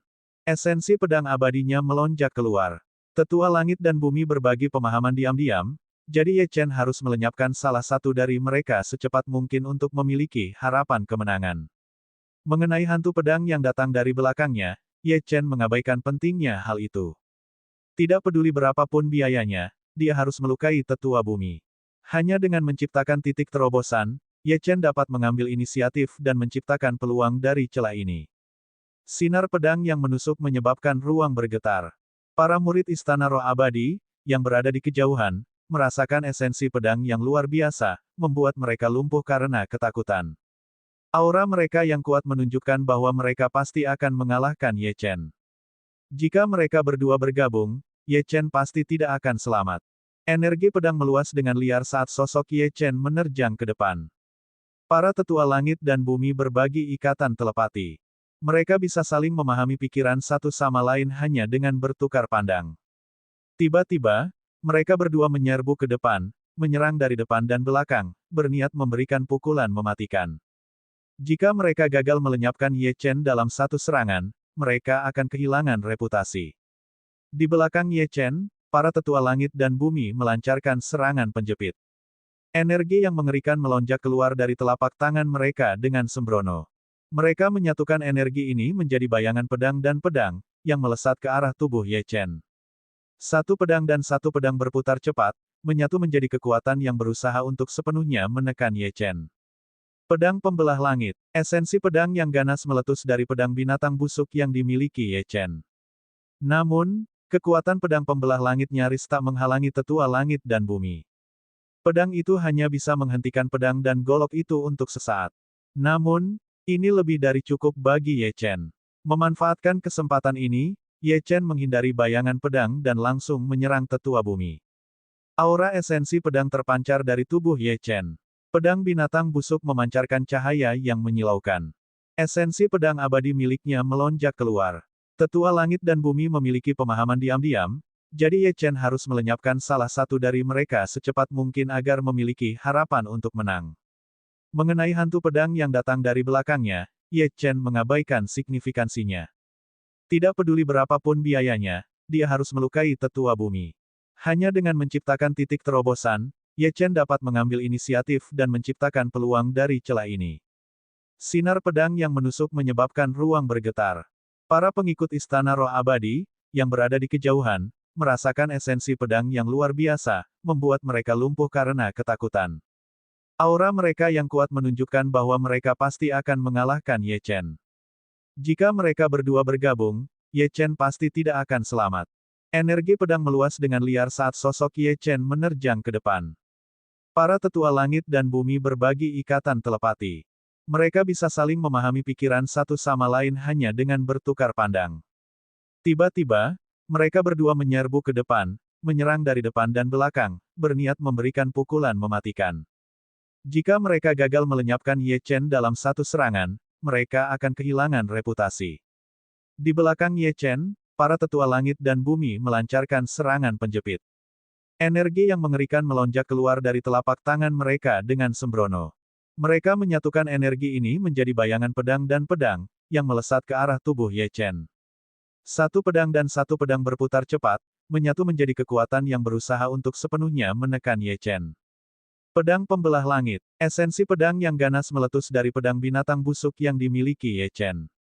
Namun, kekuatan pedang pembelah langit nyaris tak menghalangi tetua langit dan bumi. Pedang itu hanya bisa menghentikan pedang dan golok itu untuk sesaat. Namun, ini lebih dari cukup bagi Ye Chen. Memanfaatkan kesempatan ini, Ye Chen menghindari bayangan pedang dan langsung menyerang tetua bumi. Aura esensi pedang terpancar dari tubuh Ye Chen. Pedang binatang busuk memancarkan cahaya yang menyilaukan. Esensi pedang abadi miliknya melonjak keluar. Tetua langit dan bumi memiliki pemahaman diam-diam, jadi Ye Chen harus melenyapkan salah satu dari mereka secepat mungkin agar memiliki harapan untuk menang. Mengenai hantu pedang yang datang dari belakangnya, Ye Chen mengabaikan signifikansinya. Tidak peduli berapapun biayanya, dia harus melukai tetua bumi. Hanya dengan menciptakan titik terobosan, Ye Chen dapat mengambil inisiatif dan menciptakan peluang dari celah ini. Sinar pedang yang menusuk menyebabkan ruang bergetar. Para pengikut Istana Roh Abadi, yang berada di kejauhan, merasakan esensi pedang yang luar biasa, membuat mereka lumpuh karena ketakutan. Esensi pedang yang ganas meletus dari pedang binatang busuk yang dimiliki Ye Chen. Namun, kekuatan pedang pembelah langit nyaris tak menghalangi tetua langit dan bumi. Pedang itu hanya bisa menghentikan pedang dan pedang itu untuk sesaat. Namun, ini lebih dari cukup bagi Ye Chen. Memanfaatkan kesempatan ini, Ye Chen menghindari bayangan pedang dan langsung menyerang tetua bumi. Aura esensi pedang terpancar dari tubuh Ye Chen. Pedang binatang busuk memancarkan kecemerlangan yang menyilaukan. Esensi pedang abadinya melonjak keluar. Tetua langit dan bumi berbagi pemahaman diam-diam, jadi Ye Chen harus melenyapkan salah satu dari mereka secepat mungkin untuk memiliki harapan kemenangan. Mengenai hantu pedang yang datang dari belakangnya, Ye Chen mengabaikan signifikansinya. Tidak peduli biayanya, dia harus melukai tetua bumi. Hanya dengan menciptakan titik terobosan, Ye Chen dapat mengambil inisiatif dan menciptakan peluang dari celah ini. Sinar pedang yang menusuk menyebabkan ruang bergetar. Para murid Istana Roh Abadi, yang berada di kejauhan, merasakan esensi pedang yang luar biasa, membuat mereka lumpuh karena ketakutan.